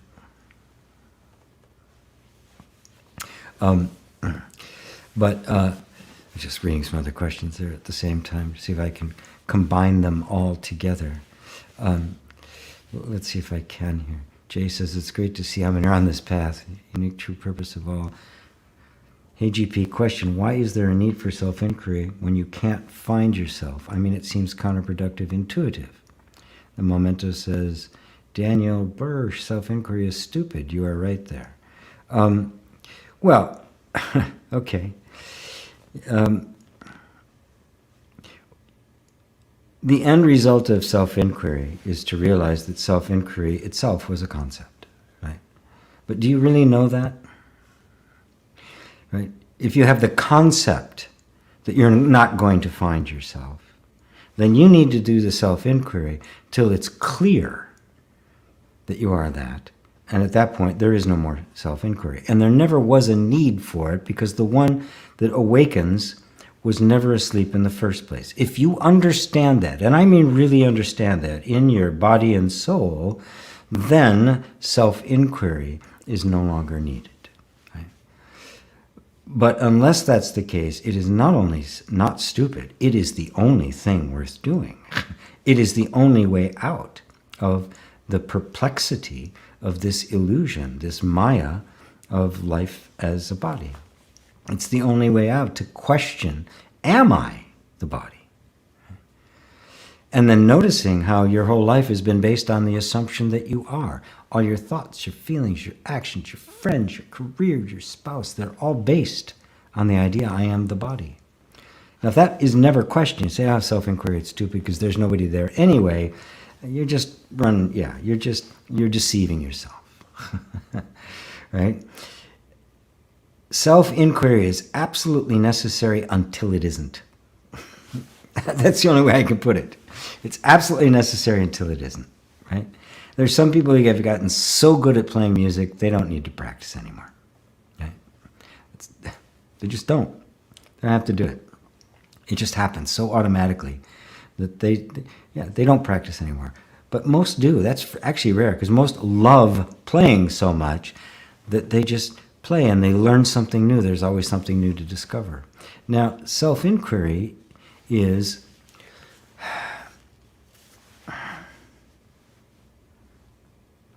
If I speak completely from the absolute, there is no such thing as self-inquiry. There was never a dream, there was never a dreamer. There was never a mistake, there was never an illusion. There was never anyone who had to inquire. There was never anyone at all. Nothing at all exists and never has, and these are nothing but words. Now, if I was to say that all the time, how many of you would be getting anything from it?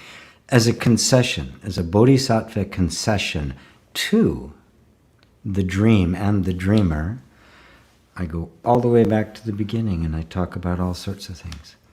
The nervous system doesn't exist. It's a concept. It's just another modulation of consciousness. All my talk about the nervous system and conditioning, none of it's real. It's all part of the dream.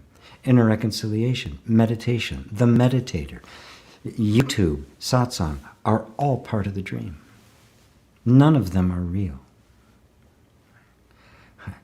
And yet, I don't know a single teacher who has reached this place where they understand that has not returned to speak to those in the dream. What else are you going to do? So, if you really know that, right? And I mean really know that. Not know it, like, oh yeah, I see that. But it's in every you look at your hand and you don't see the hand, you see God. Well, then you might, well, if that was the case, you couldn't possibly call it stupid. There'd be such a sense of gratitude, a sense of awe, wonder, of grace, and the miraculousness of it. So, I hope that sums it up. I hope it didn't feel like I was like being heavy on you for using that word stupid.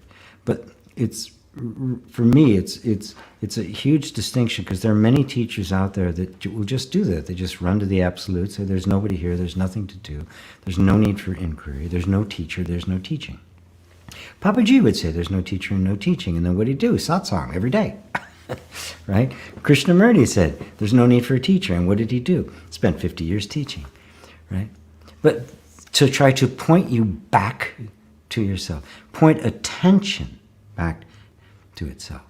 And in the pointing of attention back to itself, it dissolves. and all of it has been absorbed into the self that never had to inquire in the first place. I'll leave that for now. So good to know. Joanne, I've been fully vaccinated now, and I'm on a spiritual path. Although others say it's cutting us off from source light, I believe science is vital and don't believe that could ever happen to me. What's your opinion on the rumor? Nothing can cut you off from yourself. How can you be cut off from you? People say that because they think source light is something outside, right? I'm not going to tell anybody to get vaccinated or not get vaccinated. No, as a public speaker who has some influence, I am not going to tell anybody what to do. I won't tell somebody, oh, don't go to a doctor, it's all in your head. I won't do it. Everybody has to come to these decisions themselves. People have very strong opinions about things. Let them have their opinions. It's not important, right? You're going to have to just follow your own light and your own consciousness. Nothing can cut you off from the source. If something could cut you off from source, you would cease to exist. See, we have this idea that there's this being here, and then there's this source or God or something over here, and somehow we've become disconnected. No, you haven't. When I talk about the soul disconnect, I'm talking about that which has happened in the imagination. You know, the creation of a sense of self, right? That gave us the experience, the feeling of being cut off from source. Right? But how can you be cut off from the source? It never really happened. This is seeing through the illusion. Nothing can keep you from being what you are. I don't care what it is. You can be a heroin addict laying on the street. There's a story of one great sage in India, I can't remember his name right now, who was an assassin for a living. It says in the Ribhu Gita that if one studies this with all their heart and earnestness, even the greatest sinner will have everything washed clean. Right? Never for one moment accept the possibility that something could cut you off from your own being. Think about it. It's the most absurd thing in the world. And these are all people that think that somehow there's some stuff in the vaccine. And maybe there is. I don't know. I'm not a scientist. I haven't put it on the centrifuge to find out what all the piece parts are. Right? I don't know. Right? All I know is I don't care what's in it. I don't care if it kills you. Right? It can't separate you from you. Nothing can. Right? Just don't ever believe that for a moment, because you'll be, oh, I can't do this. Oh my God, I can't do this. I can't do that. Oh, I can't do that. Right? It becomes the 1,000 commandments. Everything will be about not this, no, not, and that's not freedom. Right? You are you. You are you already. Right? Nothing can separate you. Here's my buddy Susanna, the Creative Revolution. Has anyone signed up for G's Patron program? I did mention it earlier. I don't know if you heard it, but I did mention it earlier. I'll do it again because she's one of the people reminding me to do that. It's all you have to do. Go there. Patron program helps me pay for all of this, right? And have enough to actually to live on. And it gets close. I operate very close to the line because I'm trying to get this message out there. Here and there. Hey, I live in Queen Anne. You want to grab coffee sometime? Sure. I love coffee. And I'm in Lower Queen Anne, so you're up the hill here in Seattle. So yeah, that's yeah. At some point, I'm happy to. Here and there, you should be so lucky. Here in Europe, we're praying to get G to Europe. I'm praying to get to Europe. I want to go to Europe. I love Europe. She said, I missed the first hour or so. I'm going to get back and listen later. Enjoy two halves. Better than football. I agree. Okay. Awesome. Okay. I'm going to take this off now. I'll put it on again at the end. Just like have it up on the screen all the time. Dara, how can you make something not matter? Well, you can't make it not matter, right? Well, what did you do? What mattered to you when you were 10? A few years later when puberty hit, what mattered to you then? Right? It's all the meaning we give it. If we look at the meaning we give things, I'm not trying to make something not matter, right? I'm trying to point us to what we say matters is a fluctuating thing, right? And yes, there'll be a dominant perception in a society. There'll be a dominant way of doing things, a dominant energy in politics and economics and all of that kind of stuff. That doesn't make it right. That doesn't make it sane, right? It's just dominant, right? And so this is what matters, right? And we decide as a group, this is what matters. Now, if we're really dogmatic about it, even though this matters, it doesn't matter anymore. The circumstances have changed so much that what matters needs to shift. If we hold on to it dogmatically, we won't shift, right? And that's when we run into arguments with life and others, and all sorts of things happen because we're holding on to something. So you don't make things not matter. You just recognize that nothing matters inherently. Nothing is important in and of itself. The meaning something has is not in the thing, it's in you.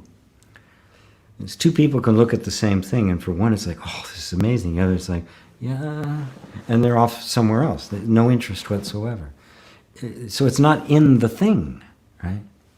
And so and the closer you get to the truth of your being, the more that truth bathes everything in its meaning, to the point where you see that everything draws its meaning from that. and that everything then is the manifestation of that.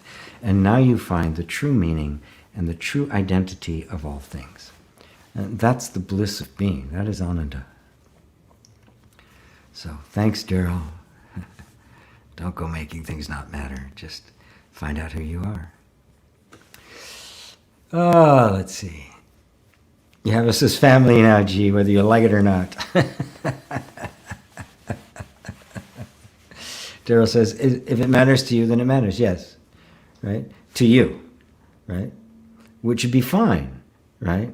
You know, obviously some people feel very strongly about different kinds of rights people have. I should be able to do this and I shouldn't. Yeah, it matters to you, it matters. When we start imposing it on others, as if it should matter to you, we all get upset about that. And when there's a dominant force in any particular culture or society that wants to impose it on another, for some reason the ego wants to always do that, it becomes problematic. Great structure can create war. But if we see that it is all really a matter of opinion, that nothing matters inherently, we become really flexible, and we become able to try to argue for the most intelligent thing in the moment. You may not win the argument, right? Stupidity or ignorance may win out, and that will dominate and it will do its thing. I mean, that's what we're seeing, for crying out loud. What can you do? You make your best case for a higher place. Recognize that it is a higher state. It is a higher insight. Love is always a higher insight. That to me is it. That's the standard. Love. Is it more loving? If I've got two directions, for me personally, for a culture, for a group, for a family, whatever, what's the most loving? It's pretty simple, right? That to me is what matters most. So thanks for that. Jay, what does it mean when Nisargadatta Maharaj practiced on his free time self-inquiry? Does it mean that he had turned his attention to pure awareness, and whenever thought arose, he directed his attention back to witnessing? Obviously, that's natural, but when we're engaged with life, our attention needs to go to that. Is this all that's needed to reconcile the different energies in body and mind? Thank you, G, for these weekly dose of satsangs. I get lost in some conditioning time to time and feel like everything is against me, and here I realize the absurdity of that. Thank you. You're welcome. Being aware of being aware. I think I got my answer. See, the thing about Nisargadatta is that when he met his guru, he completely accepted what his guru had to say. Something inside him was really opened. And he took what his guru said as true. He says, I trusted him. He told me I alone am. I puzzled over it. How could I alone be? How could there be nothing but awareness, nothing but myself? His guru told him, deny reality to everything except yourself. He said, I puzzled over it. He says, I alone am. Okay, so this doesn't have a reality. And he just kind of pondered through, okay, I'm looking around, there's things around me, right? And I got stuff, right? Okay, nothing but myself. They're not me. So I could be experiencing an illusion, hallucination, any kind of thing. So I'm not going to just deny it flatly. It's not real. It doesn't exist.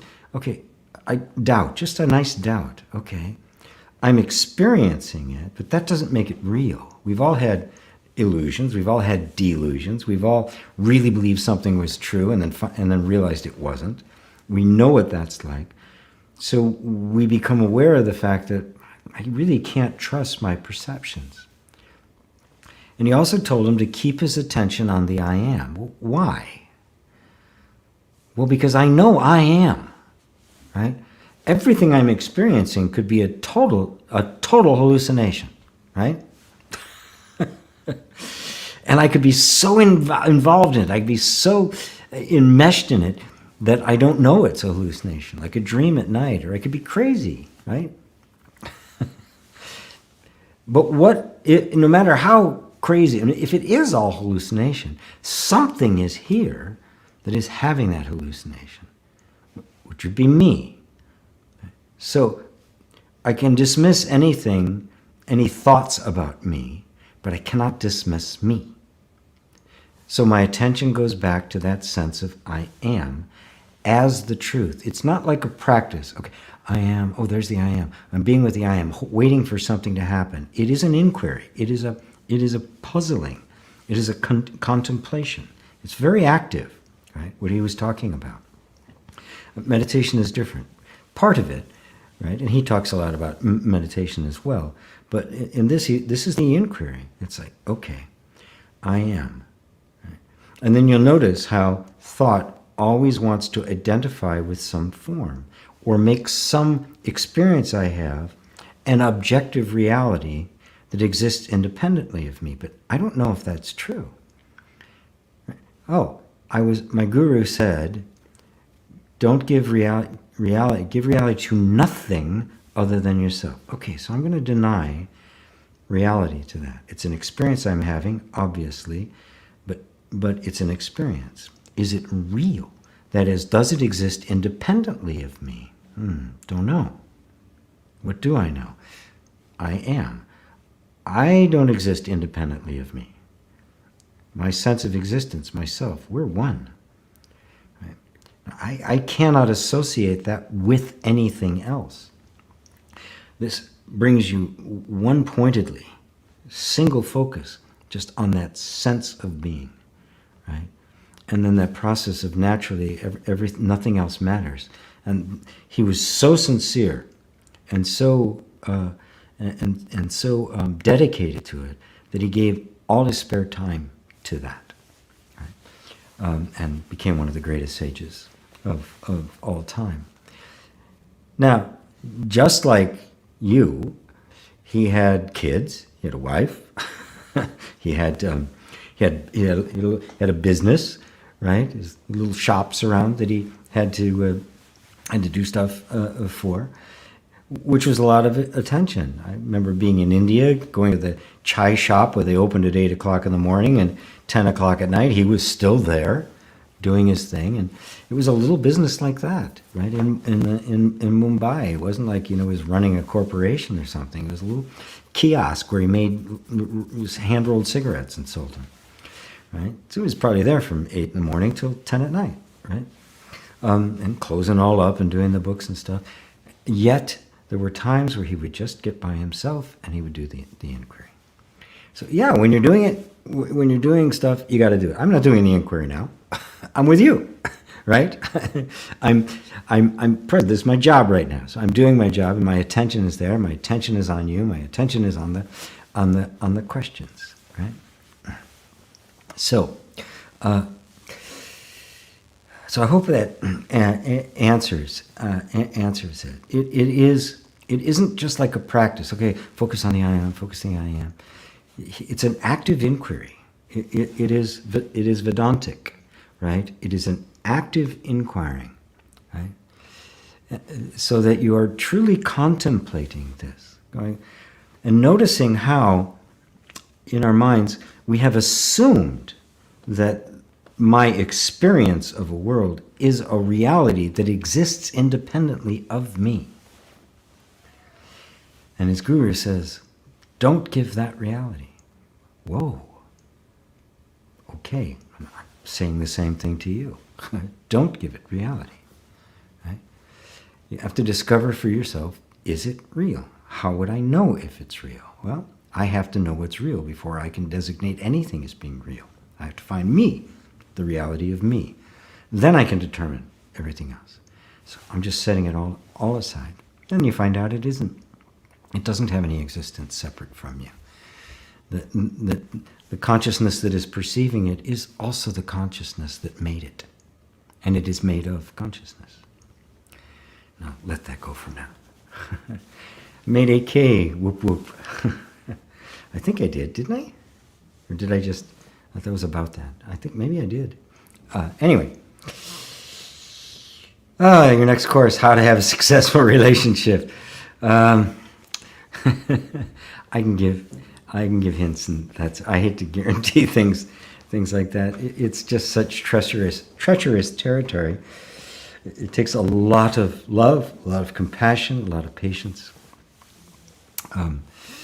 but you can. You can have a relationship with two people dedicated to freedom. And that's the best chance that it will have longevity and deep satisfaction. Fiona, hello from Greece. Hello to you. Always so happy and grateful to be here. Thank you, G. Me too. Adelson, can my mind take control of me? Nope. That's the short answer, no. If you believe it can, you have created a bunch of thoughts that you think you have to get rid of, that you're fighting with. And we say, I've been gripped. My mind's got me. No, it doesn't. The mind's not a thing. There's not a person. There's not an entity there that's grabbing you. It's not like a demon. It's not like you've been possessed. It's just patterns of thought. And one of the thoughts says, I just can't get rid of these thoughts. I got to get rid of these thoughts, and I can't get rid of those thoughts. And then it feels as if the mind is an independently functioning entity that is controlling you. Right? But that's a belief. It's not. There's no entity there. It's just thoughts. But if I believe it to be an entity, it will start acting like an entity. It will conform to my belief. The thought patterns conform to my belief. And then I will feel as if something is controlling me. Nothing is controlling you. There's nothing out there. It's all a projection of you. And on that note, I'm going to say thanks to Mary. Thank you, Mary. Thank you, Ava. And I'm going to let it go for this week. I'm going to stop being the Satsang teacher, and we'll see what happens next. Well, thank you all for being here. Once again, let me do this so my associates don't bug me. This is from my patron program. Please like and share. Please subscribe. It'll help me a lot. The patron program helps me financially. You could think of this as we're in church, and I've just given this great sermon, and we're passing the hat. You can think of it like that. And got to keep the church bells ringing. So thank you everybody for being here. Oh, another comment. Let me grab you before I. Thanks to all of you. Love you all. Namaste.